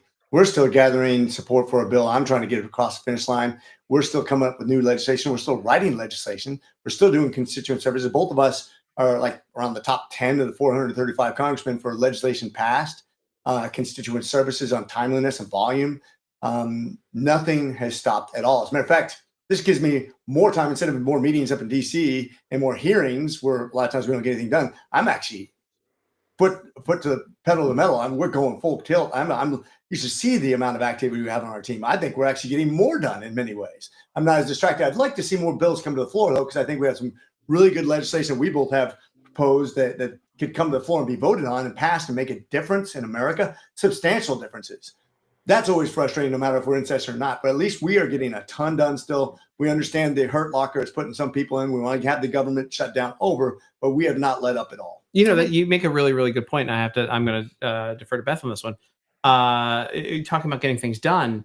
When you go to a Ways and Means meeting and there's a markup and Democrats get 5 minutes to talk about whatever, and they're trying to get their social media clips out to the point there's so many amendments and things on these bills that if they miss the mark the first time they try to hit their cue for their social media clip, they can repeat the same thing the second time through because it doesn't matter. So when you look at like getting things done, you're better off on a day off when you don't have to sit in a 9 to 15 hour meeting. Yes, listening to speech after speech after speech that doesn't say anything. That at the end of the day, they're going to vote for it anyway.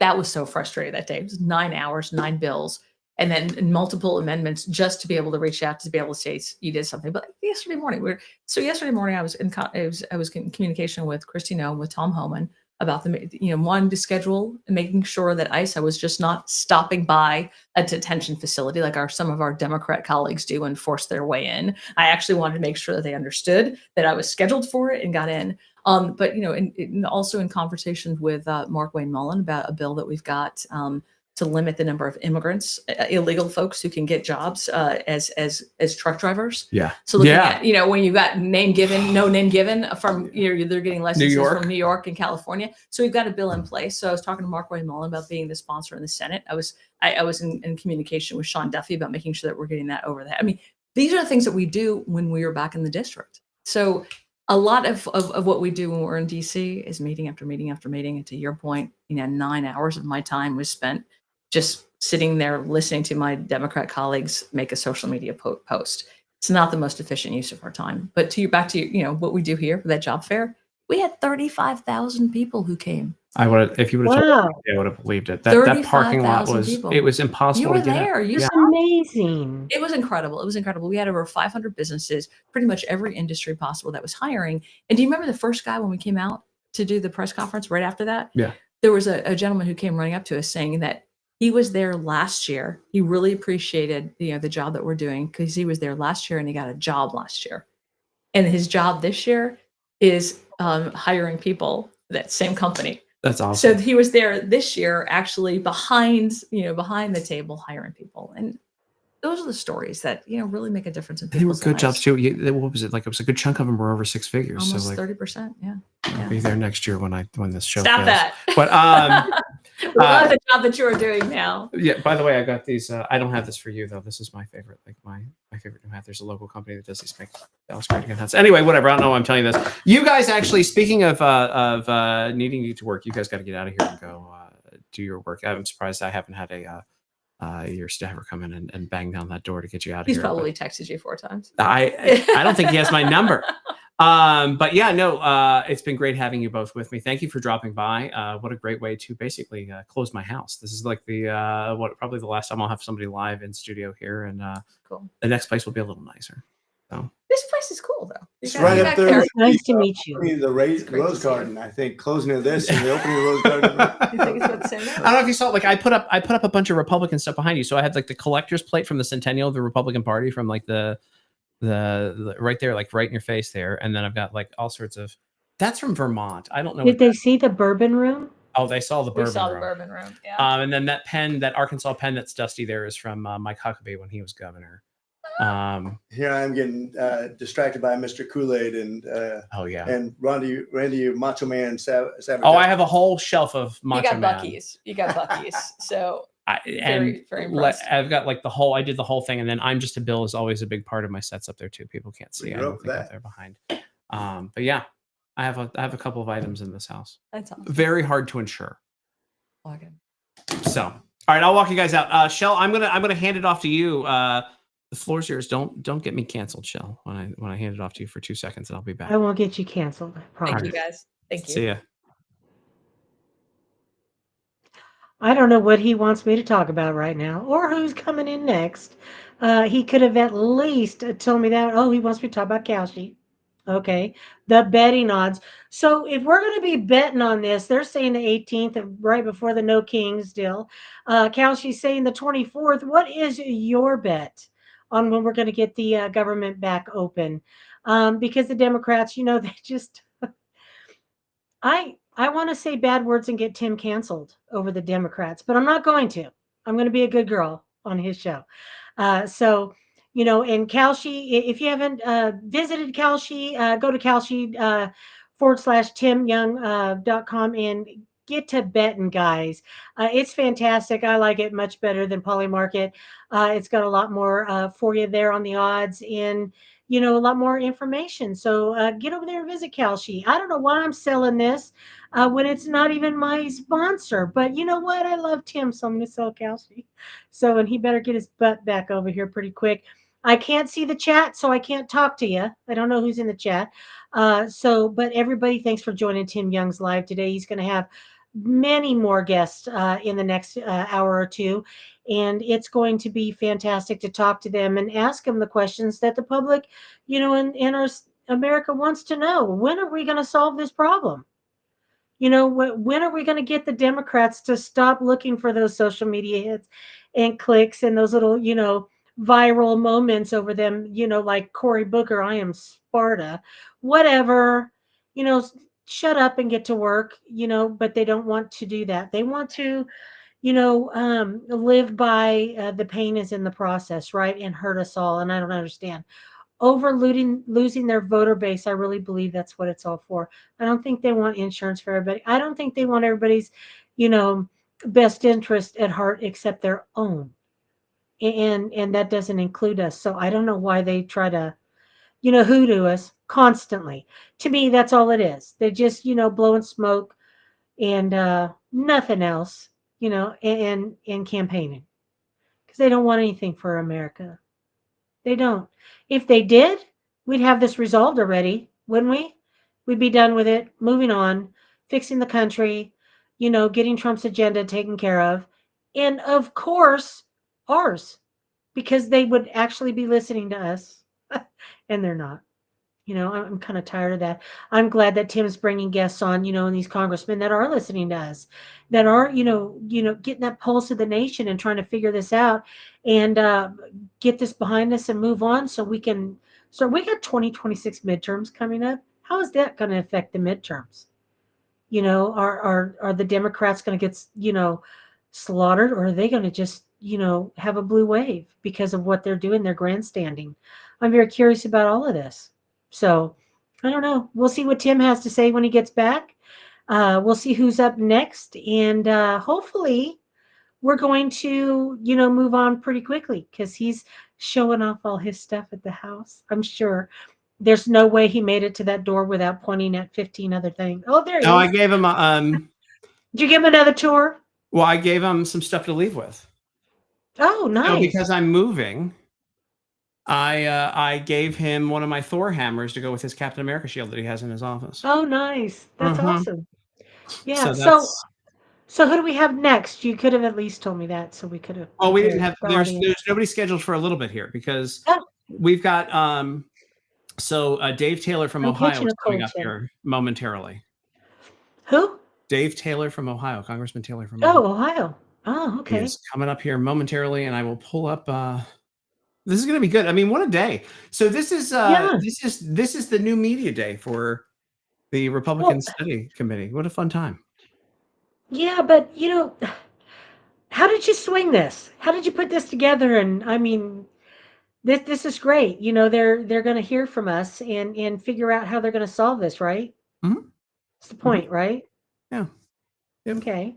No, So just so when are we going to see that happen? Because you just put up Kalshi, and they're thinking, it's going to be a little while before we get back open. But Democrats have to come to the table, and so I think that I think they're they'll not cave going with to. They're pressure. too busy with media hits.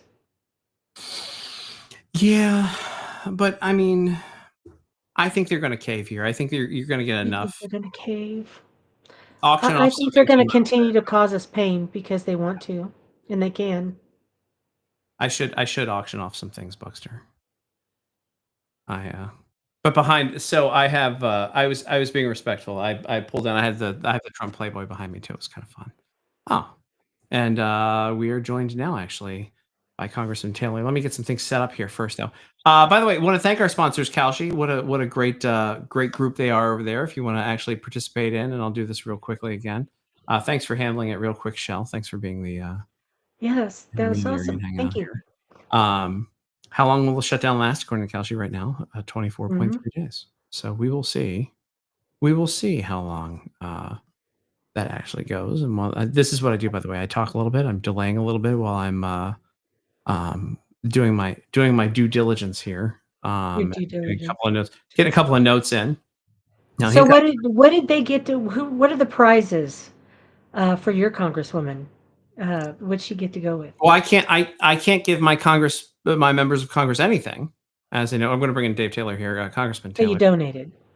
Yeah, I can't. I obviously can't give her anything, but I did give Congressman McCormick, because he has a Captain America shield. When he came in, he screamed at my collection of Marvel things.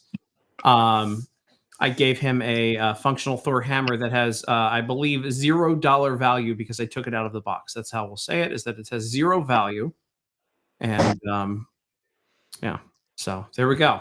Congressman Taylor, how you doing, man? Doing great. How are you guys? Pretty good. See, if you came over to my house, I'm just giving stuff away. Valueless items I'm giving away out of my house because I'm about to move.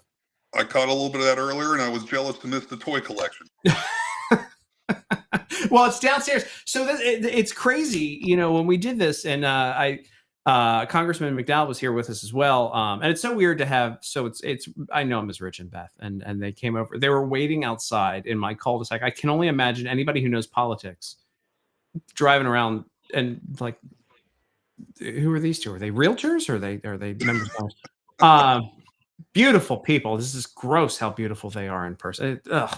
I hate it. Congressman, let's start with this. I don't want to swear. It's hard to swear when I mention Democrats when it comes with this stuff, but the Democrat rhetoric around this is ridiculous, right? Can you talk about that? It has been. It's really kind of pitiful. I know you guys have talked about this with several other members of Congress, and I don't want to rehash too much of what they've said, but as was stated, this CR is one that Chuck Schumer was in on the negotiating of the very first time it passed, and he's passed it, I think, 4 times since then. Nothing changed at all. So the idea that they wanted a clean short-term CR, it's clean, it's short-term. And once we got to that point, they decided they wanted to add this laundry list of just ridiculous demands that, the one big beautiful bill just got done cutting $1.6 trillion in spending over the next 10 years. And they want $1.5 trillion spent in the next month and a half. It doesn't make sense. It's been, and none of it is, logical. Like the one good thing that's come out of this is sort of an admission. I think Congressman Tiffany and Congressman McDowell spoke a little bit about this. Finally, it's admitted that the Affordable Care Act is anything but affordable, because all what they want back is just the enhanced subsidies of Obamacare. They knew it was failing before COVID. COVID gave them an opportunity to pump all this money in it to keep it alive. They set the date for those subsidies to expire, and now that we're there, we know it. They know it's dead again without that money.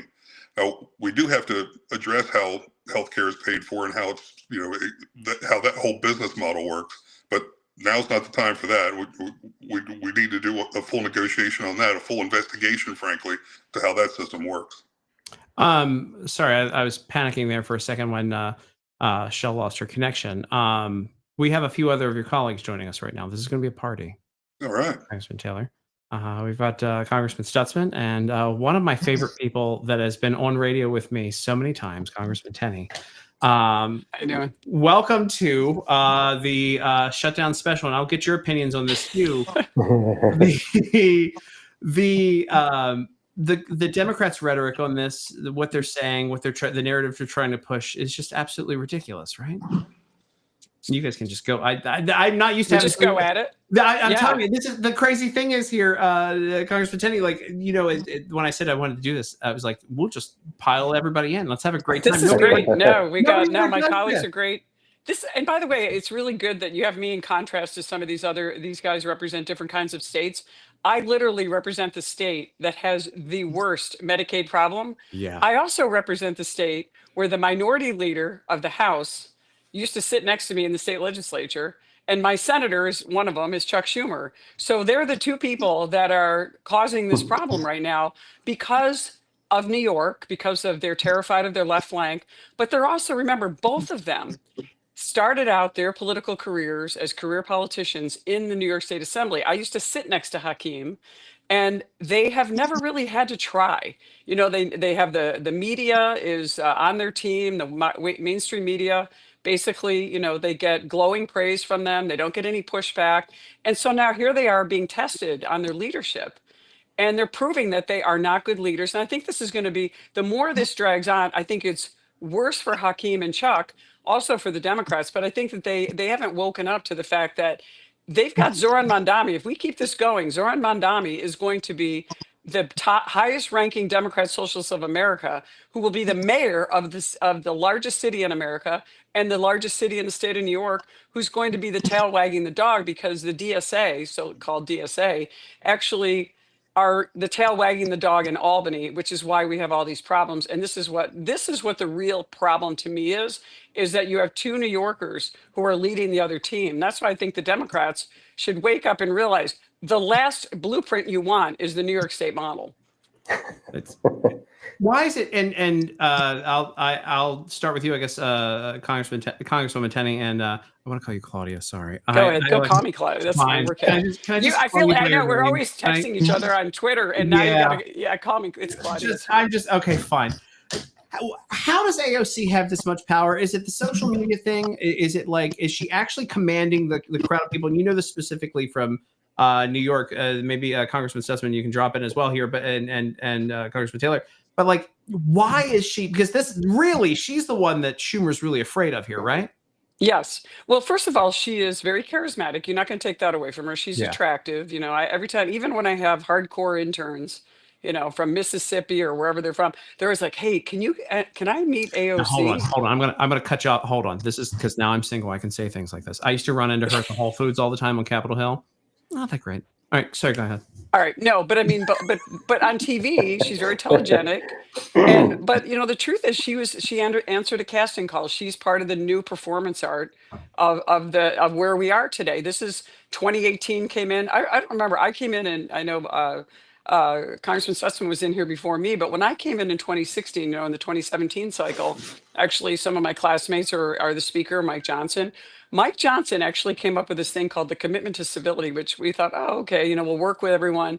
And it was a really great idea. On February 14th, Valentine's Day, all the Democrats and Republicans, we got up and talked about it.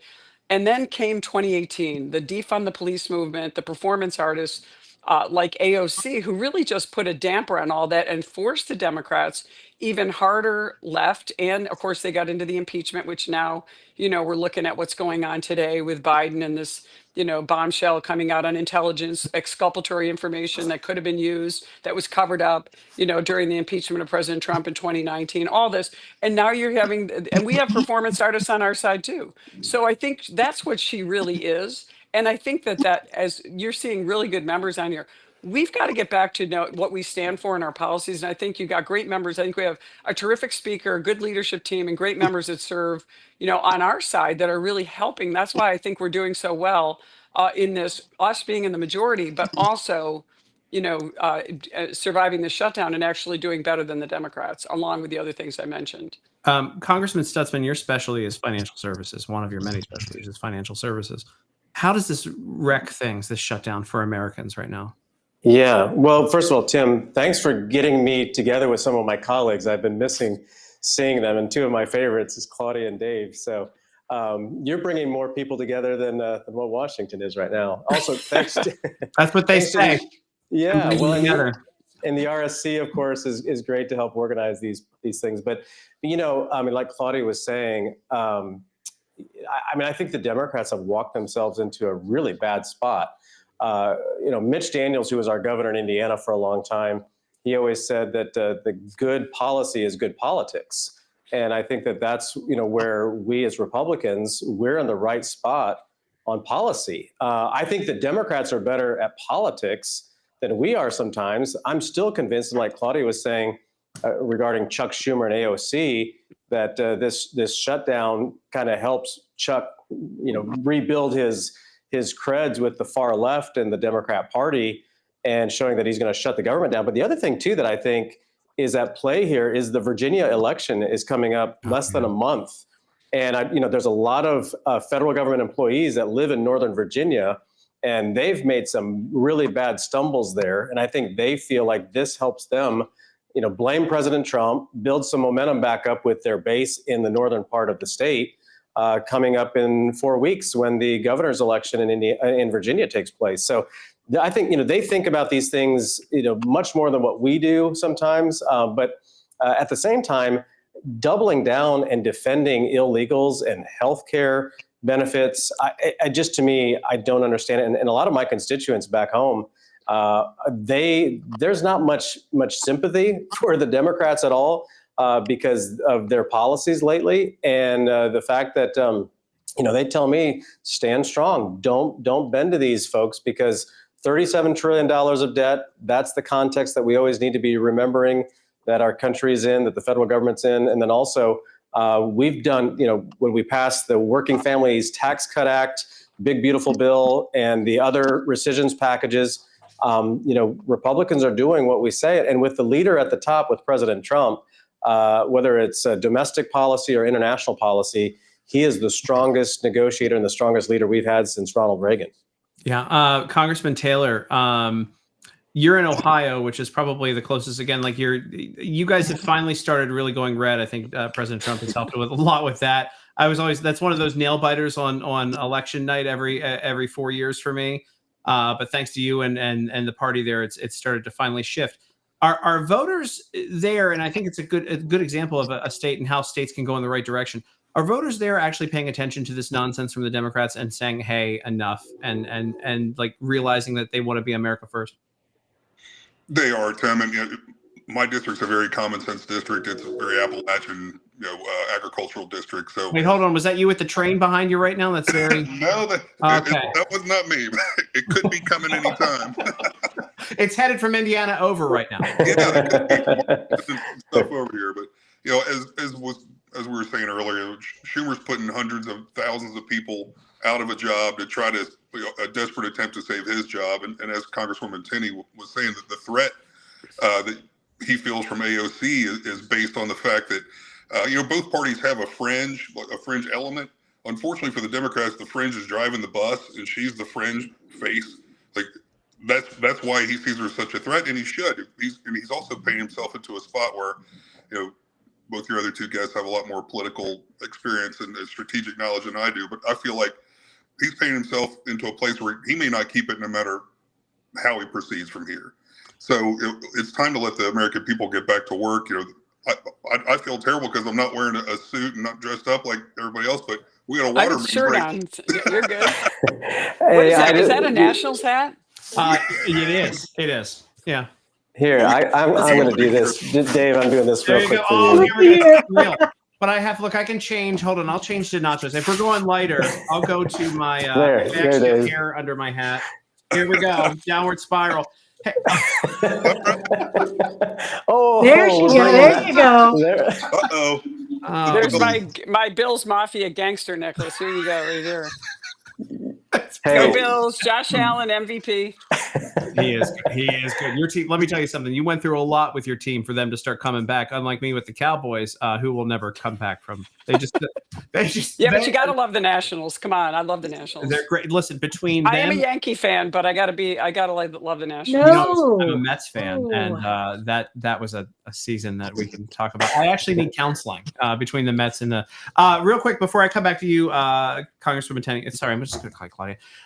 Dave, your district has a lot of farmers in it, right? Yes. And How now, is this affecting them? well, I was just had a breakfast with a friend of mine who's, not going to work at the USDA where he should be because of the shutdown, and it's going to affect farmers a lot because they rely on a lot of USDA programs, especially. We had a bad drought last year. We ended up we're going to end up with a good crop this year, but it was hurt by late season drought again. So, all of the programs that got set in motion under the Working Families Tax Cut Act, no sector of American commerce got more positive good out of the one big beautiful bill, Working Family Tax Cut Act, than farmers. But if this throws a whole wrench in it right at the worst possible time for them. So it's a big deal, and every day counts. We lose $500 billion a week in GDP just in Ohio when we're shut down, and it's the biggest industry in Ohio by far in all districts, but mine especially because it's, like, as I said, it's Appalachian. Michelle, did you get me text? No. hey, Tim, mine's a big ag district as well. And I mean, it's a tough year for farmers. I mean, it's just kind of this perfect storm with commodity prices where they're at, and also with the input costs are high. But one thing, the farmers in my district know that President Trump has their back. They believe that. They saw the tax policy that was in the big beautiful bill. They're watching how President Trump, even though these tariffs have created volatility for farmers, many of them tell me they know it needed to be done, and maybe it's not. When is the good time to do it? Is always hard to say. But President Trump, knew that he needed to get on that right away and reset the trade table around the world. And farmers in my district are saying, "Look, we trust that President Trump is going to make it better for us," because we've been on this slow decline for a long time. And so now that President Trump is resetting the table, farmers are definitely trusting that he's going to be the one to do it. Yeah. Claudia, your son's in the military. Yeah, there he is over my shoulder. Naval Academy graduate. Now he's a Marine as a major in the Marine Corps. But let me tell you, just on the farming issue, I have the probably largest agricultural district in the entire Northeast, the number 5 dairy producing district in the entire country. So one thing that people aren't talking about, the working families tax cuts, or I call Trump tax cuts too, because I was there I don't think these guys were there for the first tax cuts, which were a godsend to upstate New York and helped our small business community tremendously. And all the Democrats talk about are millionaires and billionaires. It was the one thing we got out of New York, since we can't get anything out of our state government, to really help us and to really help us grow. But in that bill was a lot of the farm bill provisions we couldn't get passed before in the regular farm bill, which is really helping our dairy industry, really helping with our crops. We also had a terrible drought this year. It really affected us negatively. We got a bunch of rain last night, but it's a little too late.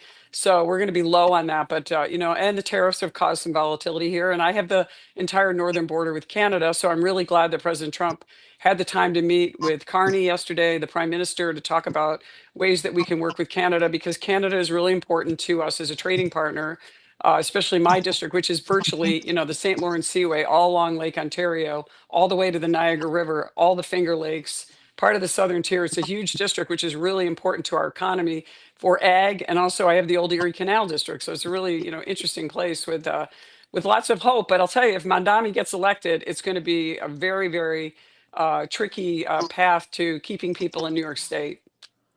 Yeah. And I think Chuck and Hakeem are worried about that. They haven't endorsed him yet. So our governor has, Wow. because she has, she's weak, even though she's from upstate New York. Well, they can't all be winners up there in upstate New York, right? Yeah, well, We she's can't let that something. happen. We just can't.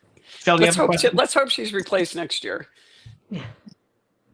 One other thing they haven't really talked about a lot, that's really going to affect my district, and it sounds like probably both of my colleagues here's district as well, is they targeted in their counter proposal to the CR the $50 billion in rural health transformation money, which that's vital in my district. They're all the hospitals here basically are rural hospitals. We don't have enough of them. We have great hospitals. The quality of care is amazing, but the distance between them is unacceptable. The situation in my district, healthcare wise, is dire. So the idea that they're going to target those dollars that are long overdue to keep these hospitals viable and find a path forward for them that makes them sustainable in the long term was a particularly galling move, in my opinion. There's Glenn. Hey, we're having this is the Shutdown special party here with I've got I am bringing people together here on Congress. Now Claudia's taking a photo of everyone. I got to take a picture. You added Glenn Grothman to this. This is amazing. We got Wisconsin. Drink Wisconsibly. We've got Claudia. What an honor, by the way, to do this, because I'm not taking this for granted. Don't get me wrong. How I'm going to move. I'm going to make myself in the center. I am taking it seriously because I want to move myself to the center of the screen here. We are now, we're starting to look like the Brady Bunch here of members of Congress, and then me in the middle. I'm Alice. I'm here to clean. Am I Mrs. Brady or am I Marsha? I'm one of that. Well, I guess a few of us, we're old enough to remember. You don't remember the show as well as I do. I probably watched it live when I was young. Yeah, I was there. It was in reruns. You're watching reruns. Yeah. I mean, I got a gray beard and I've let myself go because of the booze, but other than that, Congressman Grothman, welcome to the show. I just want to get your opinion because I've asked everybody this so far.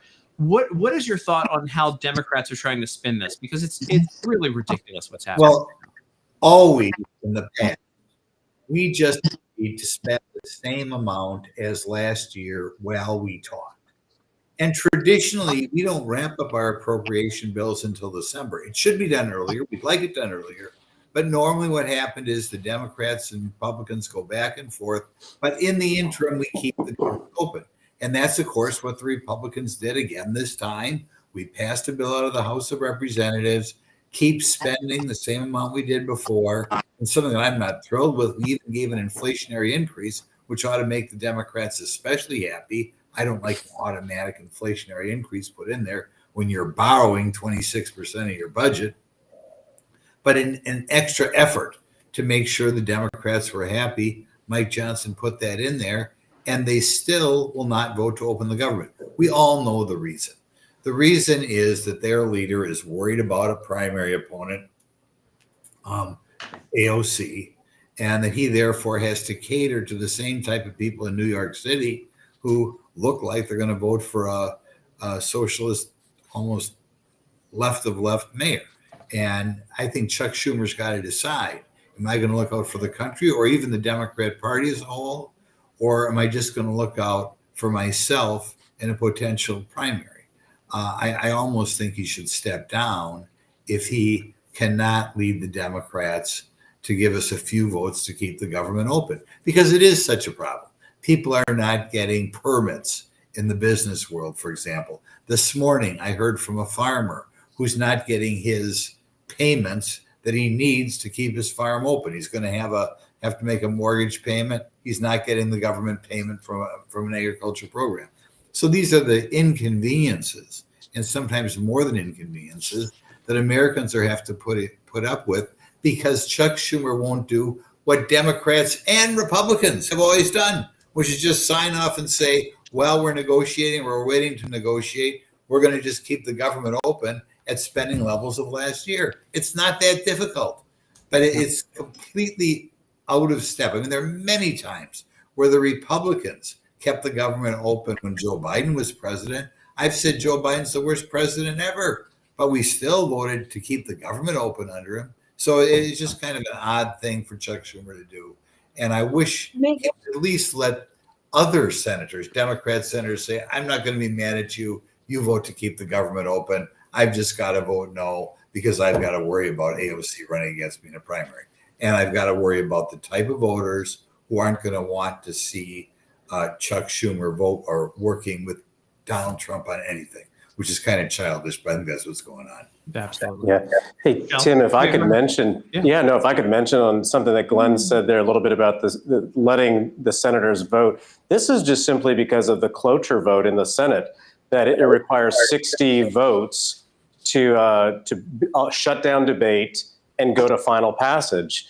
And, so Republicans only have 53 senators in the Senate. So we need six, seven Democrats to vote for cloture that would allow for a final vote. So I think that that's where reform needs to happen in the Senate on at least budgetary issues, because keep the government open. This is ridiculous for them to be shutting the government down. But Republicans are willing to take the responsibility for this budget decision. And you know what? If the American people don't like it, in a year and a half from now, or almost a year from now, they can decide whether they like the Republican budget decisions or not. And so I think that's one of the reforms that needs to happen. Rather than shutting the government down, they shouldn't have to have a cloture vote on budgetary issues in the Senate. Yeah. Chelsea, I agree. I think you're right. How do you think this is going to be affecting the 2026 midterms? Sorry. Dave, why don't you answer that one? Go ahead. How it's going to affect the midterms? Yeah. Okay. I think right now it's going to be very positive for Republicans based on what I've seen so far. And I think they're actually what's going on right now may have an impact on Virginia's big state election this year. But I think especially because the American people see that the shutdown was a bad idea and it's the Democrats' bad idea.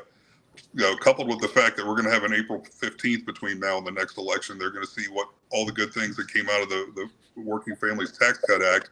That it could be a very good November a year from now for Republicans. But I really just raised my hand to say, I got to go. I got an appointment. All right. Yeah, do your thing. No, do your thing. No, that's good. All right. Well, listen. Thanks, guys. Thanks for joining the party today and the shutdown party. We'll see you soon. Thank you so much. Take care, guys. Nice to meet Everybody. you. Hey, Dave. Bye, Dave. I never expected, by the way, to have 4 congressmen on at once ever on a show. I've really made it. I Let's had 6 add on my some more. stage at once. Yeah. Well, I had 6 on my stage at once, so you still got 2 more to add to break my record. Oh, there we go. No Let's problem. text the people. Yeah, I no- want to just say one thing that Marlon just said that's really important is that the Democrats keep saying you control all of government. It's your fault. They never talk, and that's why it's really important to make that point. The average person doesn't really understand the cloture rule, and they're like, well, why don't you guys, you control everything, and we actually don't. That's why this budget snafu, I think, would be an amendment to the rules. We amended the rules so that we can allow, actually, I think a couple of Democrats realized that it was absurd to not let President Trump get many of his appointees, especially people who are serving, 4-year, would be serving 3-4 year during the term of his presidency, as opposed to lifetime appointments like judicial officers and things like that. And they finally opened that up and were able to get, his government up and running. We never do that to the Democrats. Yeah. And I think that, well, you do that to us. And, we play by the rules. We need to be tough. I agree. We have to be tougher. But right now, there is no reason for us to surrender to them right now, because they are asking us to increase the tax dollars by $1.5 trillion. And in a state like New York, with the highest fraud, abuse, and waste in Medicaid, they're basically asking us to fund the managed care companies and the insurance companies, which are seeing record profits. Yep. So Right. it's not about getting people closer to their doctors or getting more people on insurance. We're talking about $230 million a year of illegal immigrants that are 65 and over on health care, and another 700,000 in New York that are on health, that are others around the country that are on Medicaid that are getting it not through an emergency program, but because it's being laundered through things like the essential plan in New York and the federal tax dollars. And it's just fattening the insurance companies and the managed care companies. And though, that's not helping. It's not helping. And as I think Dave mentioned earlier, and I know Glenn will agree with this. I know you guys will agree. It's an admission. Even the Washington Post said Obamacare is failing. It's an admission it's not working. And we knew it was never going to work. But here we are as it's imploding. And it's interesting. The arsonist, who created the, and now who created it, who started the fire, trying to blame us now. That's right. One of the 100%. As we work our way through, and Claudia made a great point here. By the way, we're coming up on the country's 250th anniversary. She is the only Claudia ever to serve in the U.S. House of Representatives. Really? I hope you know that. Oh. Whenever So she's far. on, Well, there's a fun fact. I'm the only Tenny too. but in any event, right now the federal government is borrowing 26% of our budget, and that's why we haven't got the negotiations done. The Democrats they say already we're borrowing 26% of the budget. We have to spend a lot more money. Well, obviously we just can't cave in and agree with that, right? And that's another reason why these talks are going to take a while. And usually we don't get around to wrapping things up till a little bit before Christmas. And that's why we have to pass this continuing resolutions today, because it is affecting the average person. And we can't just give in to all the Democrats want when you're already borrowing 26% of your budget, right? It's just, the whole thing is crazy to me that but is it hard to communicate numbers to the American people? Back in the day, I said, because I've been doing this now for a long time, even though I'm still sort of young, I don't know. But when Romney ran against Obama, Romney was running a lot on the national debt, and it was numbers and a lot of calculations, and Obama was running on I'm the cool guy. And that's when they saw that they could get away with giving no information to the American people, smiling, waving, and they'll vote for them. Is it hard to communicate the financial aspect of this to voters? Well, I come from New York, so I think maybe a little different because we are just we're just so in debt, and so we have so much unfunded mandates, indebtedness. And I think one of the things that I've tried to make this point that is a little different than Wisconsin and also Indiana is that, when you look at these Medicaid dollars, we're spending $2 trillion more a year than we have. So, we got great revenues. We have the highest revenues we've ever had in the history of our country. We're just spending too much. And we're continuing this COVID level spending. But one of the things that's really onerous about New York, again, I hate to keep picking up, but this is who the two people holding up the works right now are Chuck Schumer and Hakeem Jeffries. They're the ones that are not going along with this, and they're blaming us. New York is the only state where the state, the Medicaid share is 50-50, 50% the federal, 50% the state. It's the only state where that 50% state share, 25% of that is passed down to the local governments. And that has really hurt the local governments. And I represent, a lot of small counties up in upstate New York.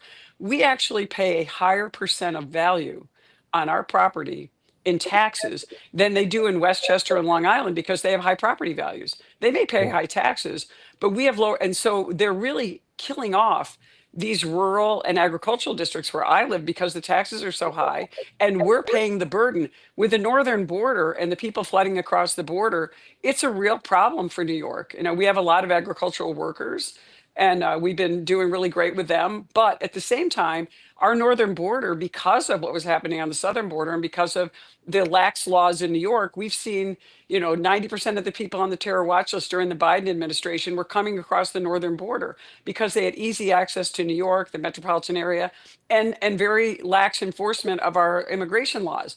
We also had Letitia James, the attorney general, who is threatening to sue and prosecute any one of these local governments who worked with ICE to protect their communities. So we face a little bit different scenario than these guys do in their states, although, you still have the blue problem in your states with some of your big cities. Before I get Martin, I want to get your opinion on this, but before we do that, I just got to say, and thank the Republican Study Committee for all of this. And you guys are all members of it, obviously. And I'm very grateful for the opportunity to do this really cool live for 3 hours today with all of you guys. What and real quick, because by the way, the comms director, fantastic. I really like that. Really like that lady over there. You in just incredible work from the Republican Study Committee and Chairman Pfluger, and their innovation is what led to live like this and the first New Media Day, albeit in a 30-degree Fahrenheit Pelosi caucus room, which maybe you guys could work on changing the name of that at some point. Martin, I want to grab your opinion on what I was asking earlier about the. Yeah, well, I think it was Thomas Jefferson that warned the country that once the citizenry figures out a way to vote themselves into the treasury, that we're in big trouble. And I think, I appreciate what Claudia is saying, because here she's from one of those states that is taking advantage of the system. Look at California, Illinois, right next door to Indiana. I mean, Illinois makes Indiana look good, including Wisconsin, every day of the week, because they're a train wreck in their financials and security. And, the fact, Chicago is one of my favorite cities in the world. And the Democrat leadership is just ruining the city. And we're seeing that in New York. We're seeing that in Los Angeles. But what I would say, the other fact is that California takes about $160 billion a year in Medicaid reimbursements, which that number alone is larger than the entire state budget of Florida. And so it just shows you how much these liberal states are taking advantage of the rest of us. And, it's not people in Claudia's district that's taking advantage of the federal government. It's not people in Glenn or my district. I've got hardworking people. In fact, in the district right now, it's harvest season. Trucks are rolling, combines are rolling. People are out working hard because they're doing what they're supposed to do and expect from themselves. And then they're rolling their eyes at Washington, and especially Democrats, when they find out that Democrats are trying to get healthcare benefits for illegals. It infuriates them. And it's like, it's the same thing with a lot of the foreign aid money that President Trump and the Doge team exposed. Is if you're sending $1 million over to Iraq for some goofy TV program, just think about what that $1 million could do in a Midwest town like Bluffton, Indiana. That would be a huge boost to infrastructure needs. It'd be a huge boost to economic development and growing our economy. So I think the American people are seeing through this. And, the fact that President Trump won all 7 swing states. I was just in Michigan a couple of weeks ago. My district borders Michigan and Ohio. And they're excited about, Mike Rogers, who's running for the Senate. They're excited about John James, who's running for the governor there. And they believe that Michigan is trending the right way. But it's going to take a lot of work. And it's all of us pulling together and continuing to push the message. But I think we're in the right spot, and that's why good policy is going to win the political day this time. I want to make one more point really briefly. Mm-hmm. You might say, why do the Democrats want to give health care to illegals? I've been on the border in a couple of years, but when I was down there, one of the things I heard from the border people is that already people were coming across the border to get their dialysis, for free. And the goal of the Democrats clearly is to fundamentally change the nation, as Barack Obama said. And one way to do that is just to invite tens of millions of new people here. And one way to encourage more people to come here is to say, if you come here, you'll get free health insurance. So that, I think, is more than any other reason why the Democrats are so hell-bent on giving free medical care to illegals. Hey, Tim, I got to go see some World War II veterans down at the monument. So that's awesome. Rich McCormick's doing the same thing today. That's awesome. You guys are I'm so glad, by the way, with the shutdown and with you guys not having to be in listening to Democrats yapping, that you're going and doing that stuff. That's incredible. Thanks for doing that. And thank them for everyone. You bet. We'll do. It's nice. Even with the shutdown, we had a lot of constituents coming to DC. So I made the trip out here yesterday and today to visit them, but looking forward to getting back home tomorrow and talking to constituents about what's going on. Thanks for being here today, by the way. Hey, great to see you. Yep. All right, now we're down to and then there were 3 because Shell, I think, went to cough or something. You don't think about it. It was a really good point that Martin made about how certain allocations to these Democrat districts, like a town like Chicago or New York or whatever, how much of a difference it could make in farming and in these rural districts, and that just kind of hit me there because I didn't think about that before. How much money goes to these? I don't want to say swear crap holes. Where Democrats are just wasting money on immigration programs and funding their NGOs their friends NGOs that pretend to do good but do nothing. What a difference it could make. Does that happen a lot? Is that like one of the more frustrating parts of being in Congress, is having to negotiate with people like that? Well, I think Glenn, Democrats view as their constituency anybody with the government. And that's one of the reasons, by the way, why I think you're seeing President Trump's team, rightfully so, look at all the employees we have and federal employees we have in the Washington, D.C. area and saying, do we need these people? I think the reason we sometimes have too many employees out there is because the Democrats view them as a constituency, right? And even if they're making $100 or $150 or $200,000 a year, if they're voting Democrat, they don't view that as a bad thing. And I think the Republicans ought to be a little bit more aggressive at looking at the money on the NGOs to the big cities, absolutely, and also just all the federal employees in the Washington, D.C. area, which DOGE is showing us are not doing a lot. And so far, I don't think we've done enough there. Yeah. Do you guys have in both of your districts? Are you seeing any kind of riots or any kind of nonsense, or are the paid protesters only in Portland right now? I think that's We more have some. Democrat districts.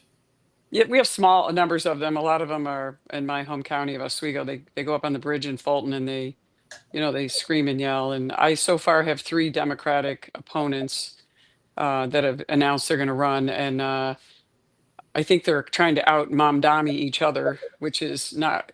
I go at it, see how that works in upstate New York. But it's gonna, there's some, some smaller cities where we see some of it, but so much of this, and it's interesting that you're talking about like where the rural funding and rural money goes. New York City gets the money. Upstate New York, they tend to get the money that comes out of the taxpayers, and yet so many people have left New York City and have moved to Florida and other places where they have no income tax and they have a better business climate, and we have among the worst business climates, in the country, and yet we have a lot of needs because a lot of people have been displaced.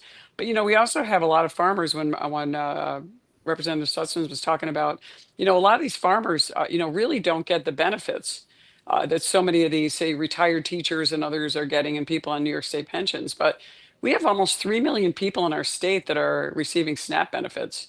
We have, out of 19 million people, we have 8 million that are receiving Medicaid or essential program, which is basically the same thing as Medicaid. And a report by the Empire Study Center showed that of those 8 million collecting, only 5 million were eligible. And so we're just saying to New York, clean up your rolls. Your margin, your error rates are way too high. You're taking advantage of your own taxpayers as well as the taxpayers in the federal side. And and Hakeem just keeps saying, well, the federal government, the statute doesn't allow illegal immigrants to have health care, but they are. And New York State requires and allows it under emergency, but also they're bringing it in through the essential plan and not requiring any verification of who is whether someone's a citizen or not. And alluding to what Glenn was talking about is that in New York State, if you're an illegal immigrant, you can sign up for a license.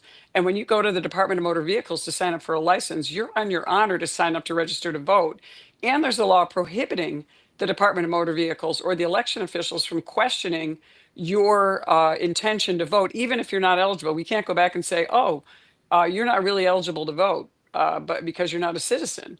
And yet, New York State, under the New York State law, the Court of Appeals ruled against New York City when they tried to allow non-citizens to vote in our elections. So that was one little bright star in all of New York's kind of liberal way.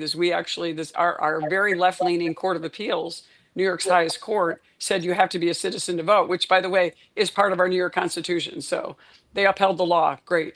But this is what we're up against. These are people that, they really view Marxism as something that is the future. And then when Dami says, oh, I'm not a communist, I'm a democratic socialist. Okay.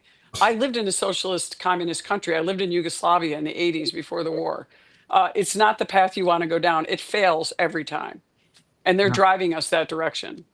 And one of the things that they're doing, and again, why Democrats are causing the shutdown is because they're trying to get illegals on the American taxpayers' dollars for everything, including Medicaid, Medicare, health insurance, and I know And voting. and voting. Yeah. Oh, yeah. That's the. I mean, you want to pay them first, and then you warm them up, right? And then you give them voting rights. Congressman Grothman, I know you. I was told a little birdie told me if I mentioned illegals on Medicare, you will have and Medicare, you'll have a great time talking about it. Well, like I said, it is unbelievable the Democrats are for this. Yeah. But they want to change America. And that's why they are fighting for it. And now all of a sudden they deny it. But you'll recall, I think it was in the 2020 election, we had 7 or 8 Democrats up on the stage in a debate, Joe Biden, Kamala Harris, Eric Swalwell, all their stars, all bragging that they were going to get health care for illegals. That was their Raise goal. your hand. So we can't forget that. This is not something in the past they've hidden. It's something they brag about. Yeah. And like I said, their goal was to fundamentally change America. They got 10 million people here under Joe Biden. Their goal would be to get another 10 or 15 million people if they ever get another 4 years here. And that will destroy America, obviously.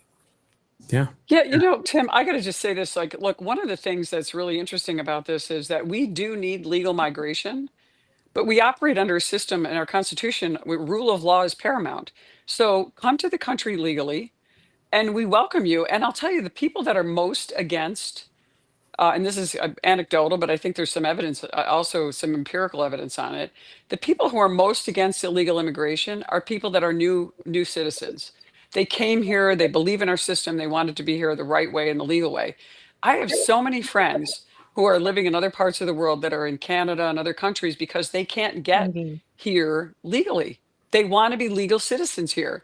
But guess who, we allowed illegals in, we've allowed cartels to control our border. We've allowed this, rash of human trafficking and drug trafficking. And it's really a tragedy what we've done to our society because we do need legal immigration. We do need more people to live the American dream. We do have low birth rates, and it's something that we want to celebrate always. And but the way that the Democrats have done this from Obama until the Biden administration is using illegality and undermining the rule of law, which is just not even fair for people wanting to come here. Some of them are victims of human trafficking, and they're not really sure what the law is. They don't speak the language, so it's really very sinister in a lot of ways when you think about what they're doing to our country. And so I do think that, and then we get cast as we're against immigrants or we don't like immigrants. Well, my grandparents actually came to this country and came through Ellis Island, and that's how they got here. And can I point out one more thing to you? Mhm. This idea that we're hostile to immigration. Every year in this country, we swear in 850,000 new citizens, very few of which, by the way, are of European heritage. 850,000. They don't talk about the 500,000 people who come into this country every year legally on a work permit, about another 500,000 every year on a student visa. So it's not like we're not letting people in this country legally. We're letting plenty of people in legally. Don't forget that. 850,000 new people sworn in legally every year. Yeah. Of them saying we're anti-immigrant. Real quick, stats here, and then I'll throw it to Shell for a question. The overwhelming majority of Americans actually don't support this shutdown. 70% oppose a government shutdown. 65% say Democrats should accept Republicans' clean, nonpartisan continuing resolution. 62% say Republicans will win the government shutdown. 55% say Democrats are just trying to please their base. So nobody wants it. Nobody wants this, and Democrats can't read the room. Shell, do you have a question? No, they certainly can't read the room. When are we going to see maybe them starting to compromise, reach across the aisle a little bit, realize they're losing this one, and get this straightened out? I mean, how hard is it for them to actually, start to compromise? When are we going to see that? They're so far left now that they even look ridiculous to the rest of us on, their little news bites. I can't understand why they haven't done this yet and why they want to cause so much pain when it comes to our military, our veterans, everyone like that. Why? Look, this is all political. I served in the legislature and I have friends who were Democrats. I mean, it was 108 to 42, I think, when I left, 108 Democrats to 42 Republicans. And it's interesting, like I had Democrat friends who I thought were pretty liberal, but guess what? They were taken out by, Democrat Socialists of America, the AOC wing, and the Democrats won't stand up to these people. And we have the same problem in the House. I work with a lot of Democrats in my committee. I have wonderful people I serve with. I mean, we differ, ultimately politically, but a lot of them are not going to make that move because of Trump derangement syndrome, and their base is simply just anti-Trump. And that's what we're looking at. So you do have some reasonable Democrats, some good people that are serving for the right reasons, and unfortunately, they don't have the courage to stand up to some of the people that, especially the growing number of people that are on their far left and the Democratic Socialists of America, and they don't want to. And I think Chuck Schumer, actually, I said this to one of his staffers when President Trump first got elected. I said, well, you have a chance to actually do some great things for New York. You got two New Yorkers. You could do some great things, but no, he went right into Trump derangement syndrome. Just everything he could do to counter Trump. And that's what we're seeing is counter Trump. It's not about, good policy, the American people. It's, this, judging Trump by his personality instead of what he's actually trying to do. And I think that's part of the problem. But I rarely see Democrats reach across the aisle. It's usually we're the ones saying, hey, we'd like you to be part of this if you want. And sometimes they do, but and for more often than not, it's we're the ones willing to be, reasonable and common sense and try to find solutions. I want to welcome Generally. Congressman Burgess Owens to the group today. The Shutdown special here, hanging out with incredible members of Congress and the Republican Study Committee. Congressman Owens, I've kind of started everybody with the same question here. I'm gonna give a couple of facts here before I get to you, though. A vote against the short-term clean funding extension is a vote against 1.3 million active duty troops who will work without pay. Telehealth services for seniors and in-home treatment options and Medicare patients is stopped. 50,000 members of the U.S. Coast Guard are working unpaid. 13,000 air traffic controllers are working without pay. We've seen that, as well as TSA agents. It's going to be real fun to travel with that going on. There's 150,000 federal law enforcement officers, including Border Patrol and ICE, who are affected here. Flood insurance has come to a halt. Veterans care, and also firefighter pay for wildland fire response. This is small business loans as well. This is across the board. It hits absolutely everything. Yes. They can't win out of this, right? Well, first of all, it's so good to see my really good friends online with me here. I think we have to understand what the Democratic Party is all about. And this is something I've seen and known since I became a Republican 40 years ago. And that is, they function on, they love power, and whatever it takes to get there, they will do whatever they got to do, including hurt their own constituents. Have to keep in mind, we've been here before. We had the DACA conversation back in 2018, in which President Trump came up with this remarkable idea that surprised everybody. He says, I will allow 1.8 million people to go ahead and not only come here, but have a pathway to citizenship. All we ask of you is that, and by the way, Democrats wanted 800,000. He said 1.8. And he said, all we need from you is make sure we shut the border, make sure drugs are not coming in, that we're not trafficking people, and that there's no way of people just coming here and having babies and continue to have their citizenship. That's all they asked. And guess what the Democrats did? They said, no.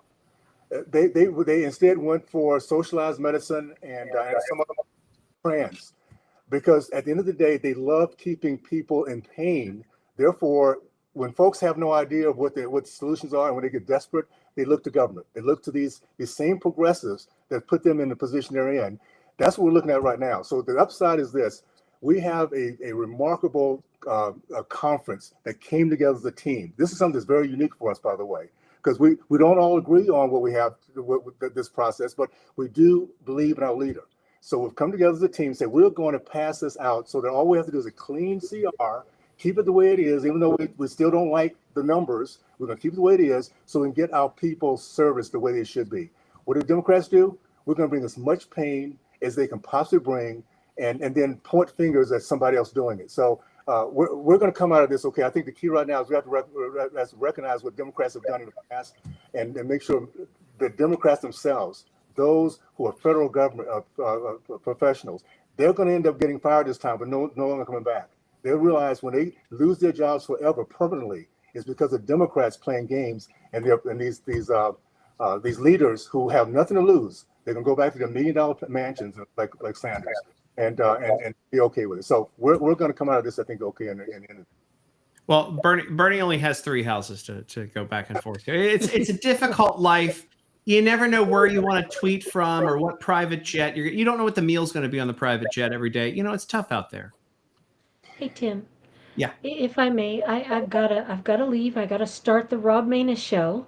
It was a pleasure to meet all of you, and I hope we resolve this very quickly. I've learned a lot from you guys today, and Tim, thank you for giving me the opportunity. Thank you. Thanks for hanging out, Shell. Thank you. I know, Claudia, you've only got a couple of seconds here left too, or a couple of minutes left here. By the way, you've been hanging out for a while. Credit to everybody who's been hanging out for a while. I know that you're all a lot of you are home in your districts. And people, I said this earlier, the Beth Van Dyne and Rich McCormick were actually at my place, which was very difficult, by the way. I have no assistant here, so I had to run down and let him in. And thank God Shell was here to do that, but to run the thing. But when you guys, the criticism a lot of times is you get so much vacation time. It's like, oh, you guys get all this vacation time. There's no such thing as vacation time, is there? You guys go home when you're not sitting in session or having to sit in a committee hearing with markups for 9 hours. You actually have to go home and serve your community and work constantly. There's no break being a member of Congress, is there? I get that. I'm gonna let them answer quickly, but I'll just say, I love what I do. I've done a lot of things. I was a partner in a law firm. I ran our family business. I sold the division that I ran, and got involved in politics. But I do this because I really love being able to serve people. I get to use my legal skills. There's a lot that you can use, and Burgess brings a lot of expertise. Glenn also, they're great people to work with. And I come from an area that has got such an amazing, rich history with our nation, and I really believe in our country. I have a son, as I pointed out, who's here, a major in the Marine Corps, and it's just I love what I do. So every day that I can be doing something, I feel like it's a great privilege to serve this most spectacular part of New York with so much history. I actually brought Burgess up. He got to see the Abolitionist Hall of Fame is in New York State. The great Republicans who stood up, as abolitionists and ridded our country of the scourge of slavery. Susan Bay Anthony, another Republican who stood up and stood for women's rights, another great Republican woman, standing up for these things that nobody wants to talk about because it was the Republicans who stood for these things. So, our history is tremendous, and I want to make sure we're continuing to tell that. And I think things get blurred. And, I love going to events in my district. I'm so proud of all the veterans we have, people who work, people say, guys, you get to meet all these famous people. I'm like, the most interesting people I meet are the people doing everyday work in my district. They're working hard and they're helping people that are truly needy. They're building a great business or a unique product. They're doing so many amazing things. And I get to go meet them and see what they do in their homes. So it's not like it's, if you love what you do, you don't ever have to go to work, or whatever they say. You love what you do, you don't feel like you're working. But I do love the people I meet. Now, obviously, the negatives are, a lot of the social media and the violence that is coming from the left. The fact that I have to have security at my nice little townhouse that I have, and my retirement place. And these are things that are unfortunate, that we can't respectfully disagree, and those are important aspects of what our society is. That's why I explain every vote that I take on the House floor. That's why I work so hard to put out information. I don't wait to see which way the wind blows. I try to be as honest and straightforward and hardworking to do whatever I can to help the people in my community see a better day, because we've had some hard times with our terrible government in Albany, and one of the few parts of relief that we can get is what we do in Washington, because we have people that care about us. And I know that Burgess and Glenn both are tireless workers. They work so hard in their districts, and I think they love doing it. I mean, they've both done other things in their life, but this is what we're doing is important, and I think that's why I love it so much. And I don't mind the long days, late nights, early mornings. It's a real honor. Can I just add real quickly? Can I say something real quickly? I personally never thought I'd get into this profession as a politician. I always said I never do this. But the first year I did it, the first recess we had, I had not retranslated what recess means. So I went home thinking recess. And a weekend, I had to wave a white flag to my team. Say, guys, listen, I'm going to have a break at some point, or I will not be at the top of my game. So here's what we do. For those of us who truly love this profession, we're here for a reason. We're here to serve. I have a district that may be 4 hours. Some are much bigger than that. But there's 53 cities that I've visited in a 2-year period because I want to make sure it got out there. Now, here's the deal. Because we do it every 2 years, we have to be here working with our folks or we don't go back. We understand that it's FaceTime, it's hearing, getting questions, getting concerns, doing the things, and also delivering on them. So, no, we work hard at coming back to our district, and it's unfortunate that the folks out there have no idea what the profession comes down to, don't understand. But we do, and those that continue to have us coming back understand that we're paying the price to make sure their voice is heard in DC. I'll just say this. I'm so thankful at this little phase we have. We have the most America First Congress, Senate, and America First President that we ever had. We're on the same to make sure we service our people. So we're doing things that in my lifetime was never done before. And it's driving the left nuts because we're succeeding, we're winning, and we're showing that we know what we're doing. Our vision of faith, family, free market education does work. So our goal right now is we have to keep this momentum going. Yeah. Make sure President Trump has the next 2 years, make sure our team continues to grow, and we're going to deliver some great things for American people, to say the least, including getting our country back to the foundation of what it was all about: life, living, the pursuit of happiness. Congressman Grothman? Well, right. I mean, I guess you ask, do we ever have a vacation? I don't think if the job's done right, you rarely have a vacation, right? Because half of your job is keeping up with the people back home. In a normal month, we're in Washington 3 weeks, back home 1 week. But that back home is spent meeting with people who can't make their way out to Washington, people with special problems. Maybe you're touring your schools, you're touring your factories, you're touring your medical facilities. But right, when I'm back in my district, I'm sure I'm putting in usually 9 or 10 hour days. Wow. And weekends to boot when you're in a district, because that's when you're out campaigning. I got the notification. Both Congressman Grothman and Claudia, you got to bounce here. I know you spent a lot of time with us. Thank you for being. Thank you so much, you guys. Today. Thanks for having me. Good to see you guys. It was real fun. Thank you. You guys soon, okay? Burgess, we'll see you. Hey, buddy. All right, Congressman Owen. Those are two of my best friends, and it's really good to come in and see them and have the chance to respond to some of the questions I had. So it was an honor for sure. Listen, this is wild for me, getting to do this for 3 hours with you guys today, and I gotta ask you the softball question you probably get all the time. Is it a harder job to be on the field running into people and button heads, or button heads in Congress? Well, I tell you, that's a very good question. It was a lot of fun back in the day, but you talk about living a life of meaning. What I'm doing now is really what it's all about. And I think anybody who's actually serving with the right frame of mind, really not, as Glenn just mentioned, this is pretty much all we do, not only in DC when we come back. And when we see that, we realize it was all for everything we've done before is for a purpose. I learned to work with a team back in the day when the Raiders still used to win football games. I learned how to work when things were not going right.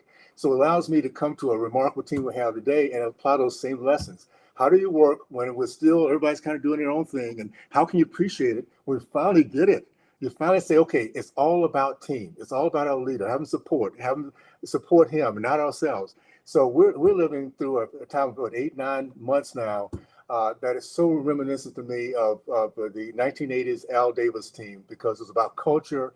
And for us to have this remarkable conference of so many different entrepreneurs doing their own thing with different desires for the district, coming together, say, we're going to trust our leader and we're going to vote for this. I might not like it, but if the leadership says so, and here we are, we're in a position where we can say it is truly a Schumer shutdown, because we've done everything. It's a clean CR. We're dealing with numbers we aren't happy with, but we've given it to you. Just keep it open. Let the people live their lives without being held hostage. Don't destroy people's lives. Don't have them lose their jobs because you have an issue that makes no sense. And so we're showing with the Democrats to be who they truly are. And this, by the way, this is for those good people in the Democratic Party. Take a notice of how your party operates. It's all about damaging. It's all about destruction. Look at Illinois. Look at Portland. Look at DC before President Trump came in.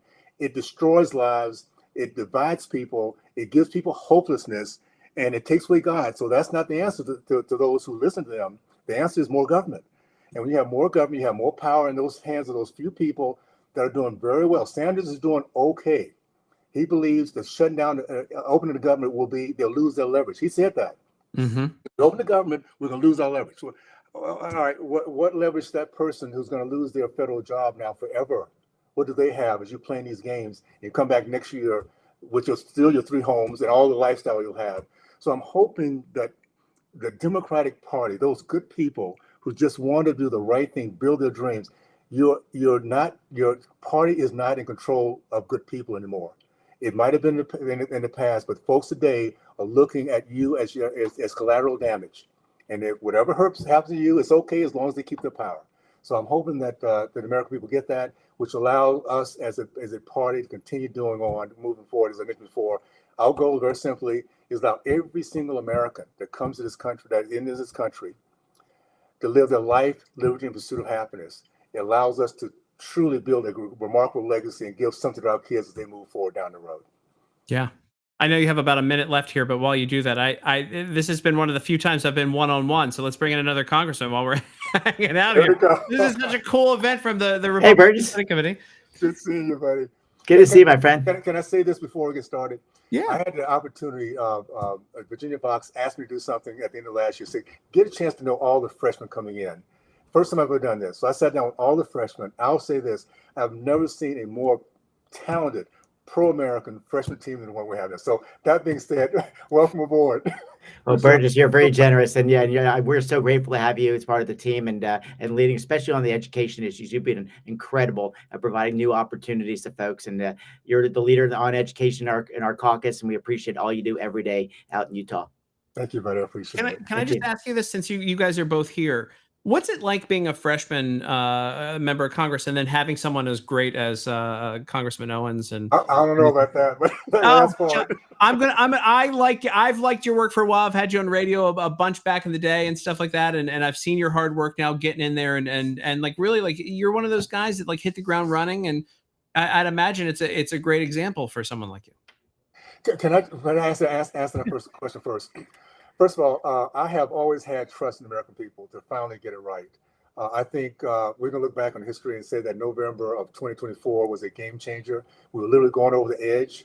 And I'll say even that is just the beginning of it, because what the American people did is they sent people to Congress that care about American people, about American values. The reason why we're putting through the one big, beautiful bill is because we have a conference that gets it. We want to get back to basics. We now also understand it's not like a light you turn off and on overnight. It's a process of a long time of getting where we are, and we're going to have to dig our way out of it. A lot of this is educating the American people what we're trying to get done. So I would say the greatest feeling I have now as third term, so I guess one of the senior guys on Congress, not the most senior, but is that we have a legacy of this new team coming in that I'm so impressed with. And they're coming with the right experience, the right expertise, and the right focus of what they want to get accomplished. And by the way, sitting on the select committee, they're on the right committees to do their job. I love all this. So the legacy will be what's going to happen in the next 2 to 4 to 6 to 8 years as we see this Congress continue to grow and seeing their legislative policies come to fruition. Yeah. Mike, I'll throw it to you because what's it like coming in and having this leadership and having the experience to learn from there? Well, Burgess was spot on. There's patriots coming in this time around. Each of us, we have about 33 freshman members. We all saw this as a team sport. President Trump has been given a second opportunity to lead our country, and he's doing it in a remarkable way, whether it be taking on the border, making sure we stop the largest tax increase in American history, and just making the fundamental changes we need to make in America. If nothing else, just law and order. And Burgess has been an incredible part of that, because those of us who are new in Washington, a few of us have experience, of course, in the legislature, but Washington's a completely different animal. And to have a person like Burgess mentor a freshman like myself is really helpful as we make our way around Washington, D.C. And as Burgess put it really well, we're going to have our internal fights as Republicans. There's no doubt, because we're all not minions here. We all have our own opinions. But in the end, what we're trying to do, especially in this time of trouble, as we saw 4 years of failure prior to this, is that we come in and we have an honest debate. But once we come out of the room, we come out of that room unified. I mean, with that very slim majority we have, it's so essential that a person like Burgess, who's been there in the majority and the minority, understanding what's going on so we can make smart decisions. And these decisions aren't about us, it's about the American public. We have almost about 350 million people in America today, and they feel in a lot of ways that the government let them down the last 4 years. And we're trying to do our best to rebuild that American spirit. And I think it's very appropriate that our 250th anniversary is coming up as we renew the spirit of America, as Burgess talked about. And my job is to be a good teammate with Burgess and others. And if anybody knows about teamwork, it's Burgess Owens with his, of course, professional career and understanding how to build teams and that camaraderie that it takes to win a Super Bowl like he has. Can I add just one last thing? I know. Yeah, sure. Because I know you got to run too. Yeah. I think the most important thing is understand what the Republican Party represents. Is the individual, is the individual dream big, is the opportunity to show merit, is the opportunity to go out and do things that are unique to you. So we represent not a collective. We represent we the people and all the diversity we have.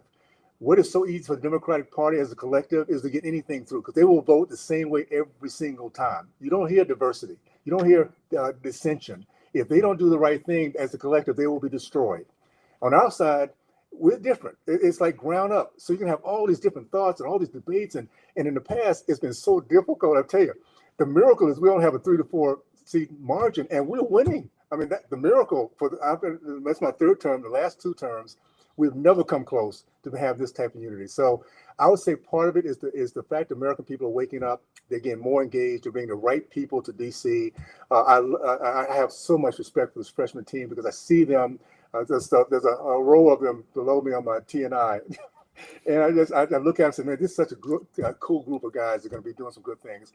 So I'll say, for America, keep bringing the best of the best to the Republican Party. Those who talk about life, liberty, and pursuit of happiness, those who talk about merit, those who talk about education and business ownership, continue to allow those folks to come to DC and your life will be so much better because you'll be free to dream the way you do, to be free to fail. And when you get back up, you don't have all these rules and regulations going to stop you from succeeding again. And the most important thing is the acknowledgement that as a winner, as a successful person, you are truly revered and respected in this country. Those who succeed and have the great story of what it comes from nowhere to this success, give them that message. If I can do it, you can do it. We need to revere those people again. We need to respect those folks because their message is what gives those coming behind us the idea that we too can dream big and move forward. Wow. All right. Thank you. It's incredible. That was incredible. That's the best outro I can't beat you on that one. Congressman Owens, thanks for joining us today. Thanks, Mike. See you, buddy. See you soon. Take care, guys. That guy. Man. Awesome, right? Yeah. What a mentor. And it's weird to have as an adult have mentors, but when you come to Congress, I know it's a big deal. But that's one of the things, by the way, that I know the Republican Study Committee that you're really involved with. It provides that camaraderie and you guys get to work together and because we are as free thinking, a lot of us conservatives or right leaning and Republicans, we aren't as lockstep as Democrats a lot of times because we have our own ideas and you guys really help bring it all together. Well, and I agree with you. I think it's essential. And that's why we have these internal debates within the party. The study committee has been an important part of that. It's the largest caucus, as you know, within the Republican House majority. And we have these long discussions about how we improve policy. And I think what's so different than the Democrats and Republicans that we want to return power back to the states, but even more so back to individuals. When you think about the fundamental idea of why we want to give a tax cut, not just to Social Security, but those who earn tips and overtime, is that we know that they're going to save, they're going to invest, they're going to spend their money on what they want to spend their money on. When you send it up here to Washington, D.C., the overhead costs are dramatic. And you see that some people in the bureaucracy send it to their favorite charity as opposed to the intended purpose. And so Republicans believe in that 10th Amendment, states' rights. Republicans believe that we are born free and the government needs to affirm those rights. You're not given your rights by the government. You're born free with God. And that's the real difference between ourselves and whether we fascists or communists who believe that the state must come first. So I'm excited to be a part of the team here. And let's just hope we get this government back open and make these reforms like we've seen in our first 9 months in 2025. I mean, you've clocked a lot of time now in there. What's been the most shocking thing to you about the job? Well, what is shocking in general is just the absolute partisanship that you see from the Democrats. They have no ideology anymore in a lot of ways, other than accumulate power in Washington. And then their only ideology that I can discern, at least in the first 9 months here, is that they're for whatever Donald Trump is against. I think it's literally that simple. If he comes out for something, even if it's against narco terrorists, he's against them. I mean, they're against him. It's remarkable. I don't know if I'm a Seinfeld fan, and George Costanza had one of the episodes where he does the opposite of what he thinks is right, to try to move forward. That's where the Democrats are. The head of the Democrat Party right now is Donald Trump. Because anything he says, they'll take the exact opposite position, no matter how logical it is. If they were smart, they'd do the Lyndon Johnson school of which, when he had Eisenhower as president, he would follow all the popular Eisenhower issues. And if there was one or two issues that he might have disagreed, really hammer home in those. The Democrats have lost their way. They're so beholden to the left, or their hatred of Donald Trump has made that the number one policy concern. The policy concern should not be about power. It should be about empowering the individual and freeing up this economy so we can compete around the world. I've got a whole pile of quotes here from Democrats. You want to try a couple of these on here? Let's see. Chuck Schumer, keeping the government open will mean no poison pills or reckless partisan posturing. Chris Murphy once said, there's a time and place to debate healthcare, just like there's a time and place to debate energy and immigration and education, but not when the funding of the federal government and all the lives that are impacted by it hang in the balance. Shutdown would mean chaos and pain and needless heartache for the American people. That was Chuck Schumer. I mean, these guys are. It's about the. Here's Hakeem Jeffries, one of my favorite lame. God, he's so lame. It's about the harm. Families will be hurt. Farmers will be hurt. If the government shuts down, holiday travel will be impacted. The ability of everyday Americans to visit their family, their friends, their loved ones will be impacted. Border security and border patrol agents will not be paid. TSA agents will not be paid. Small businesses will be hurt in every single community in the country. Why is it that they've changed their opinion on this? Oh, hold on, I gotta get my AOC one in here. It is not normal to shut down the government when we don't get what we want. Okay.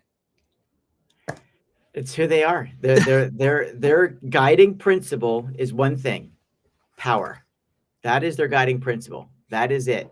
And because of that, they believe in whatever they need to say.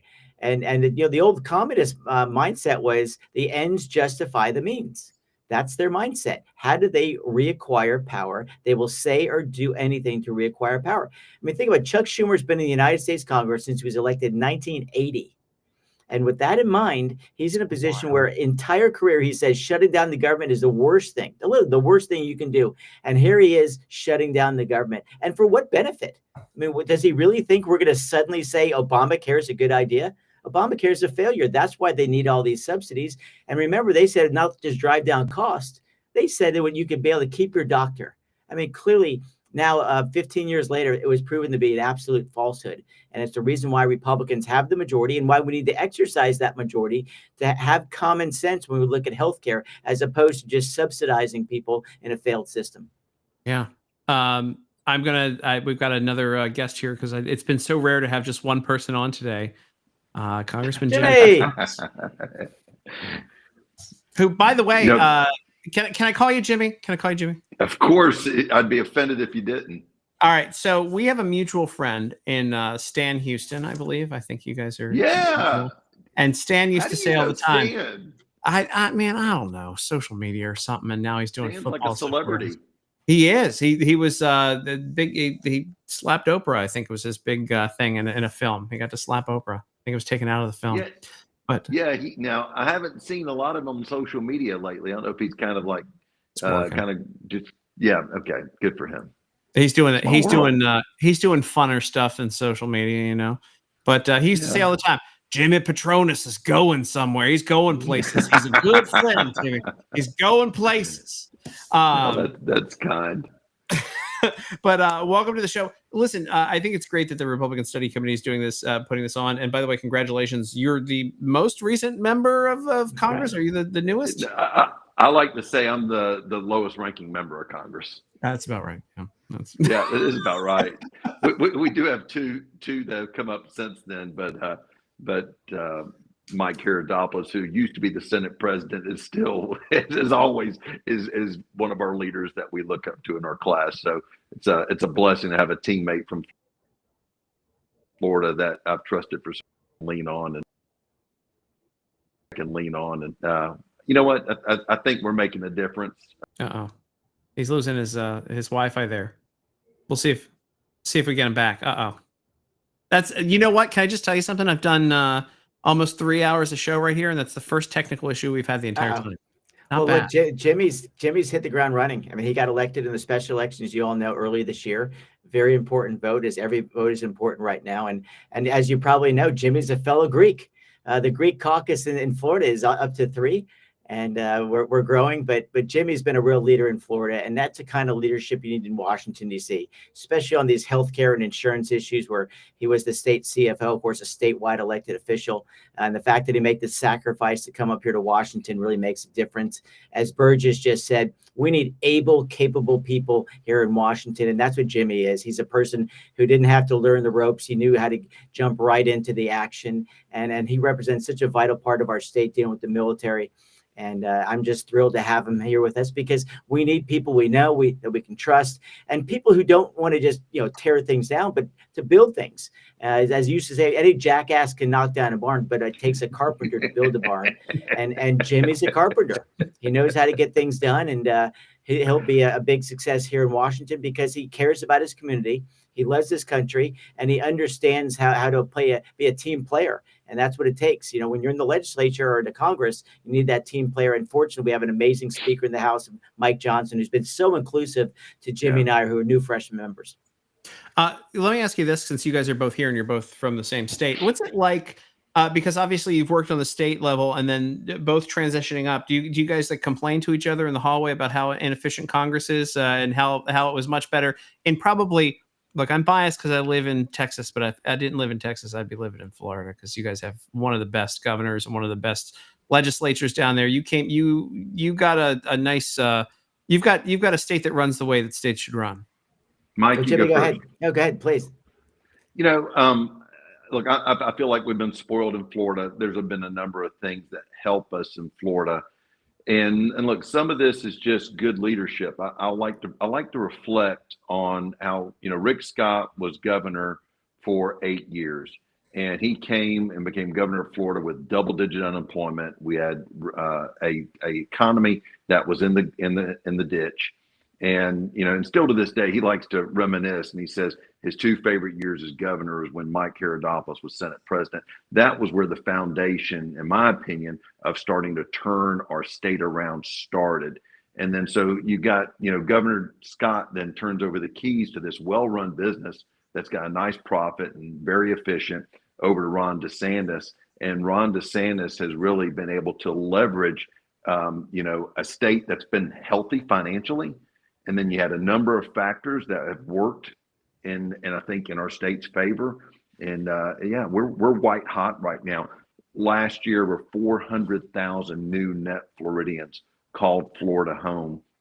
And then when you look at the type of people that we're getting, in November of 2020, we had over 300,000 more registered Democrats than Republicans.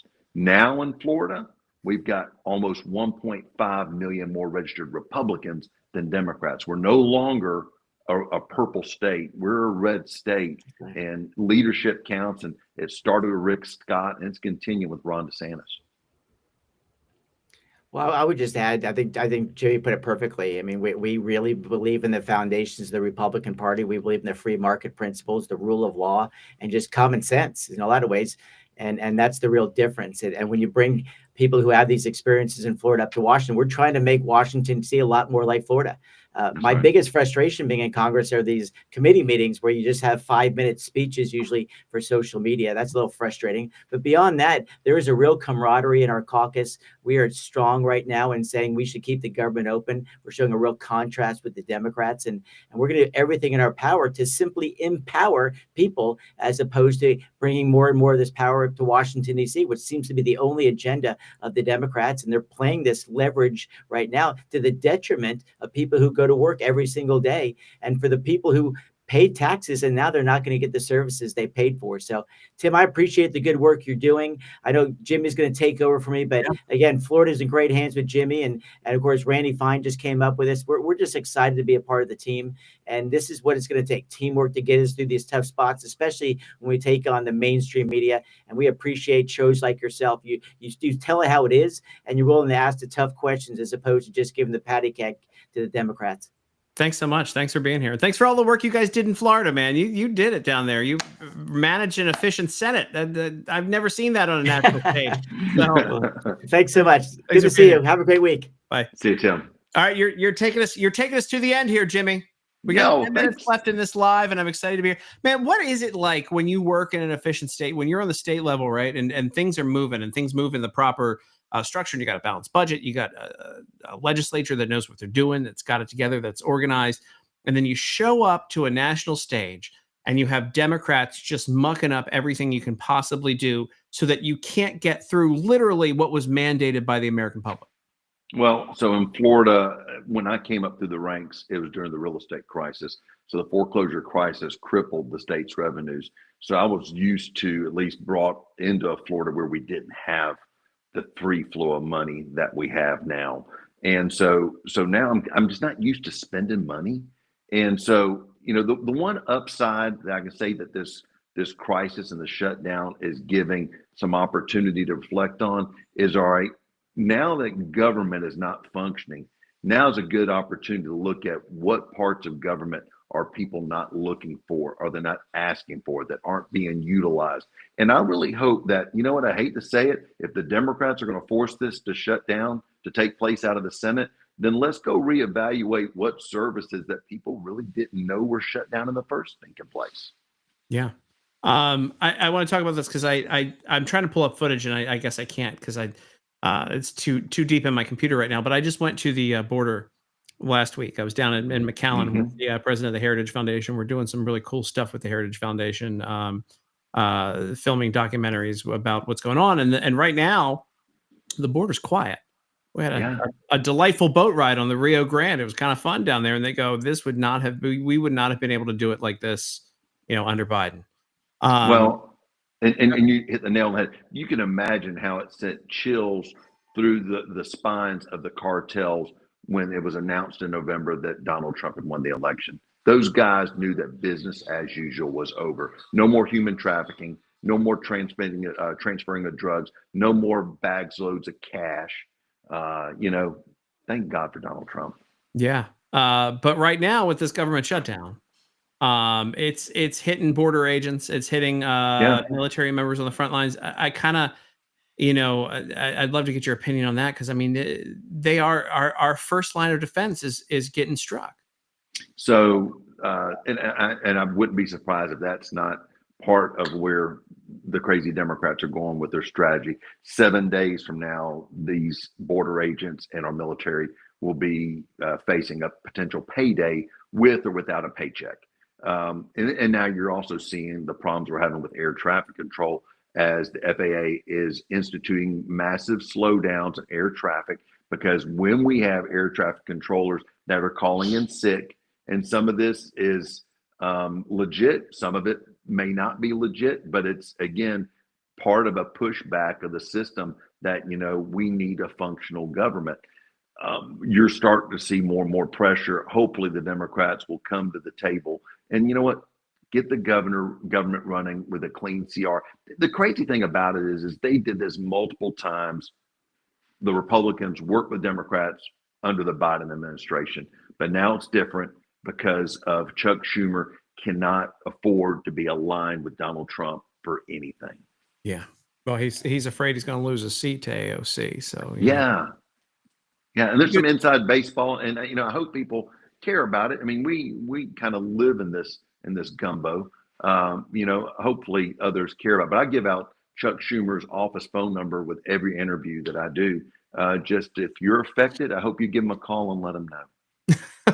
Look, I just I've never wanted to keep a job so bad that I would cost thousands upon thousands of people their means of paying their own bills. You know? Sure. Well, people, look, I grew up in the service industry. In the service industry, unfortunately, a lot of people live from month to month. Some of them live week to week. And now you're going to put our national security in the risk of dealing with folks that some of which live week to week. They're going to have loans with their bank or their credit union. They're going to have mortgages. They're going to have rents. And all these are now going to be in jeopardy because Chuck Schumer doesn't want to sign a clean CR. That is crazy.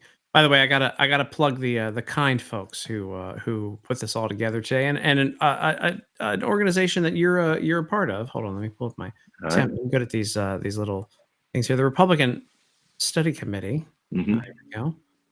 What's There it it like? is. What's it like being a part of the Republican Study Committee? Because I'd imagine when you get in there, and like I said this earlier, the Democrats are all over the place, but then you come in as a new guy, and sorry, the Democrats are lockstep. Republicans are all over the place because the Republicans have independent thought. I said that wrong because Democrats just vote however, but we vote on morals and values and represent our districts properly. What's it like when you come in having that camaraderie, having an organization under Chairman Pfluger that pulls you all together and kind of organizes things like this today? Well, and Pfluger, I adore that guy.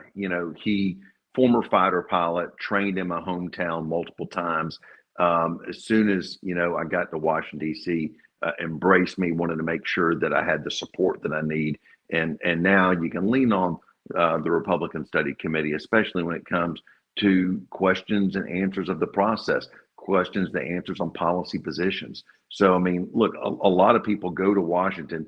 And there's a number of them that have never served in public service ever before, but they love their country and they want to make a difference. And sometimes, being able to have a resource to literally pick their brains in order to understand, look, I want to fix this particular problem. Who are all the stakeholders I have to engage? This is exactly where they've just been an incredible resource, and not just at the top level, but also from the other layers of staff that are there to make sure that we run an efficient, responsible government of the citizens we all serve. Also, completely innovative. Today was supposed to be New Media Day, and I wasn't going to make it to New Media Day because I just couldn't leave the state today. But now that there's a government shutdown, I got to do New Media Day from home, and it's been what a fun time to hang out with all of you guys and all your great colleagues in the House. How long do you think this shutdown's going to last? So I do think, look, Pete Hegseth posted today 7 days and counting. So I think, as we get closer and closer to people missing their first paycheck, the volume's going to turn up. I had a good talk with Matt Gaetz last night, and, Matt went through several shutdowns. So I was just picking his brain about what are some of the challenges you faced in Congressional District 1 when it came to it. And he says, Jimmy, it's going to be dealing with the banks and financial institutions and the landlords. So he says, just be prepared. He says, you've got a lot of government employees and you're part of the country, and they're going to be frustrated that government's not working right now and their paychecks are being withheld. So, I feel as that pressure turns up, I still think probably the big key will be air traffic control, because as this country runs, it needs to have a functional airspace. Heck, we just put $13 billion out of the One Big Beautiful Bill into FAA improvements, and we can't even execute on those dollars because of the shutdown. Wow. Right now, according to Kalshi Markets, they're predicting 24 days, and that's up from originally it was a half a day and then 3 days, and now we're all the way up to 24 days. I don't think it's going to last that long, but the Congressman McCormick predicted that it was going to end just before the Day Without Kings protest or whatever it is, or whatever that protest is that the leftists do. That seems about right as well. So we'll see where things go. What's been your biggest shock? What's been your biggest kind of a awakening, or what did you become more aware of in your first few days in Congress? So in Congress or the shutdown? With Congress, Congress, and then the shutdown. Yeah. You can do both. Yeah. So with Congress, I tell you what's disarmed me is just how nice people are. There's a lot of good people in the process, and they are there because they love their country. And look, I'll throw some love to all those in the chamber. I truly believe, the good outweighs the bad. There's a lot of good folks in there that truly love their country. Some of them both sides of the aisle. And then we got some terrorists, and those folks are they're anarchists, they're self-serving, they care about nothing but themselves and how they can raise their profile to either raise money or get on a speaking circuit, you name it. But it's the rule of numbers. I mean, you got 100 people in the room, there's going to be, 75, 80 of them that are going to be, focused on wanting to get the job done. And then you have that 20% that you wish, would go find another job. So for fortunate, the White House, you pick up the phone, you call them with a problem, and they fix it, whether it's with the IRS, whether it's with permitting issues, you name it, especially the VA. The VA is a challenge. It's very emotional. People need to get access to those services. And, you call the White House and they tend to break things loose. I told Susie Wiles a couple of weeks ago, I said, thank you for being so efficient. I said, whenever I call for a problem, y'all just fix it. And she goes, Jimmy, that's what we're supposed to do. Yeah. So, it's nice. I tell people Jimmy's a workhorse, not a show horse. So I like the constituent services side of it, I always have. And so people call me about federal issues, state issues, local issues, but they just know Jimmy's in government. And you know what? What I do is I take their call and I get them their problem fixed. If I can't get their problem fixed, I'm going to give them the challenges that I'm faced in order to solve their solution. Fast forward into the shutdown, to be honest with you, I can't believe how many people I bump on the street and say, don't give in. Keep the government shut down until the Democrats come around. I have yet to have somebody stop me and say, please, you know what, cave to the Democrats and give in. I was expecting to hear more of a little bit both sides. I haven't heard a single person asking me to cave to Chuck Schumer.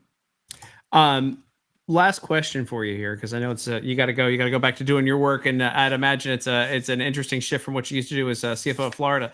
What's it like being efficient at your job, being in a state like Florida? Yeah, they're able to balance budgets, they're able to pass budgets, they're able to save money, they're able to cut fees and taxes, and then you go to the federal government where it's like the biggest, most bloated budget you could possibly ever see.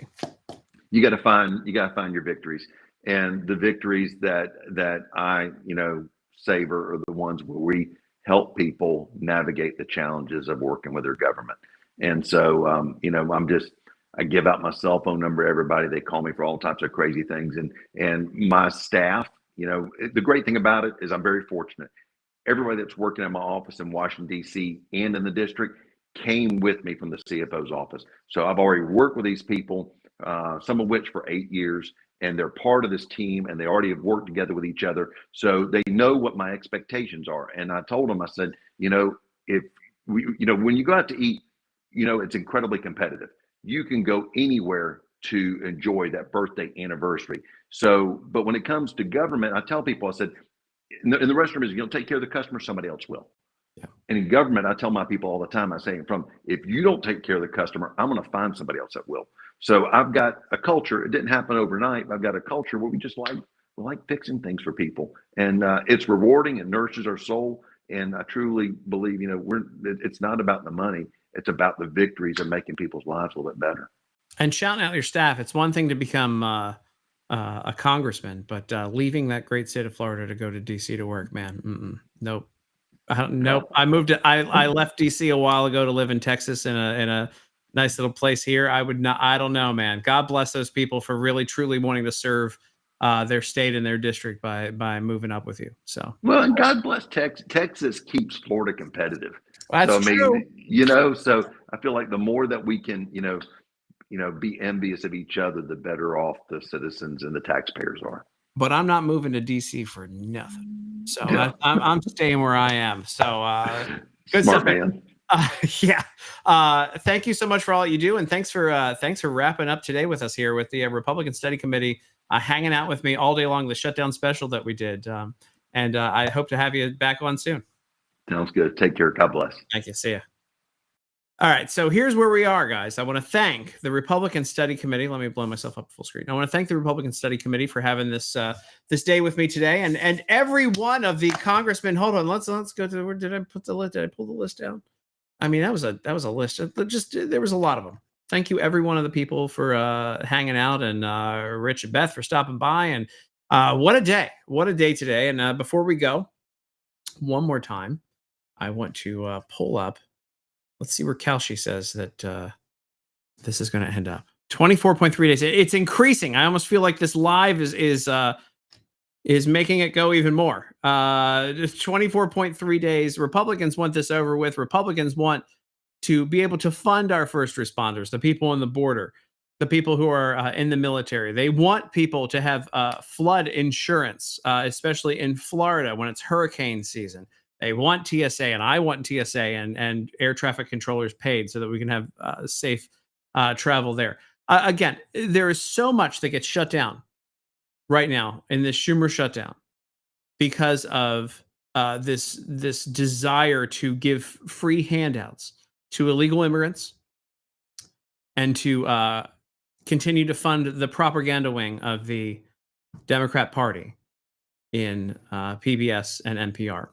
So I want to thank the Republican Study Committee and all the work that they do, all the hard work they're doing, and all the members of Congress who took time today to hang out with me. On the show, if you guys want to hit the retweet button one more time on this live video, or like, share, and subscribe if you're on Rumble or YouTube. I want to thank you all for being here today. We will be back very soon. It's been a great 3 hours hanging out with all of you guys. Traveling Fool says, of course, Florida is greater than Texas. Well, hit or miss. But I am definitely living in Texas for the foreseeable future.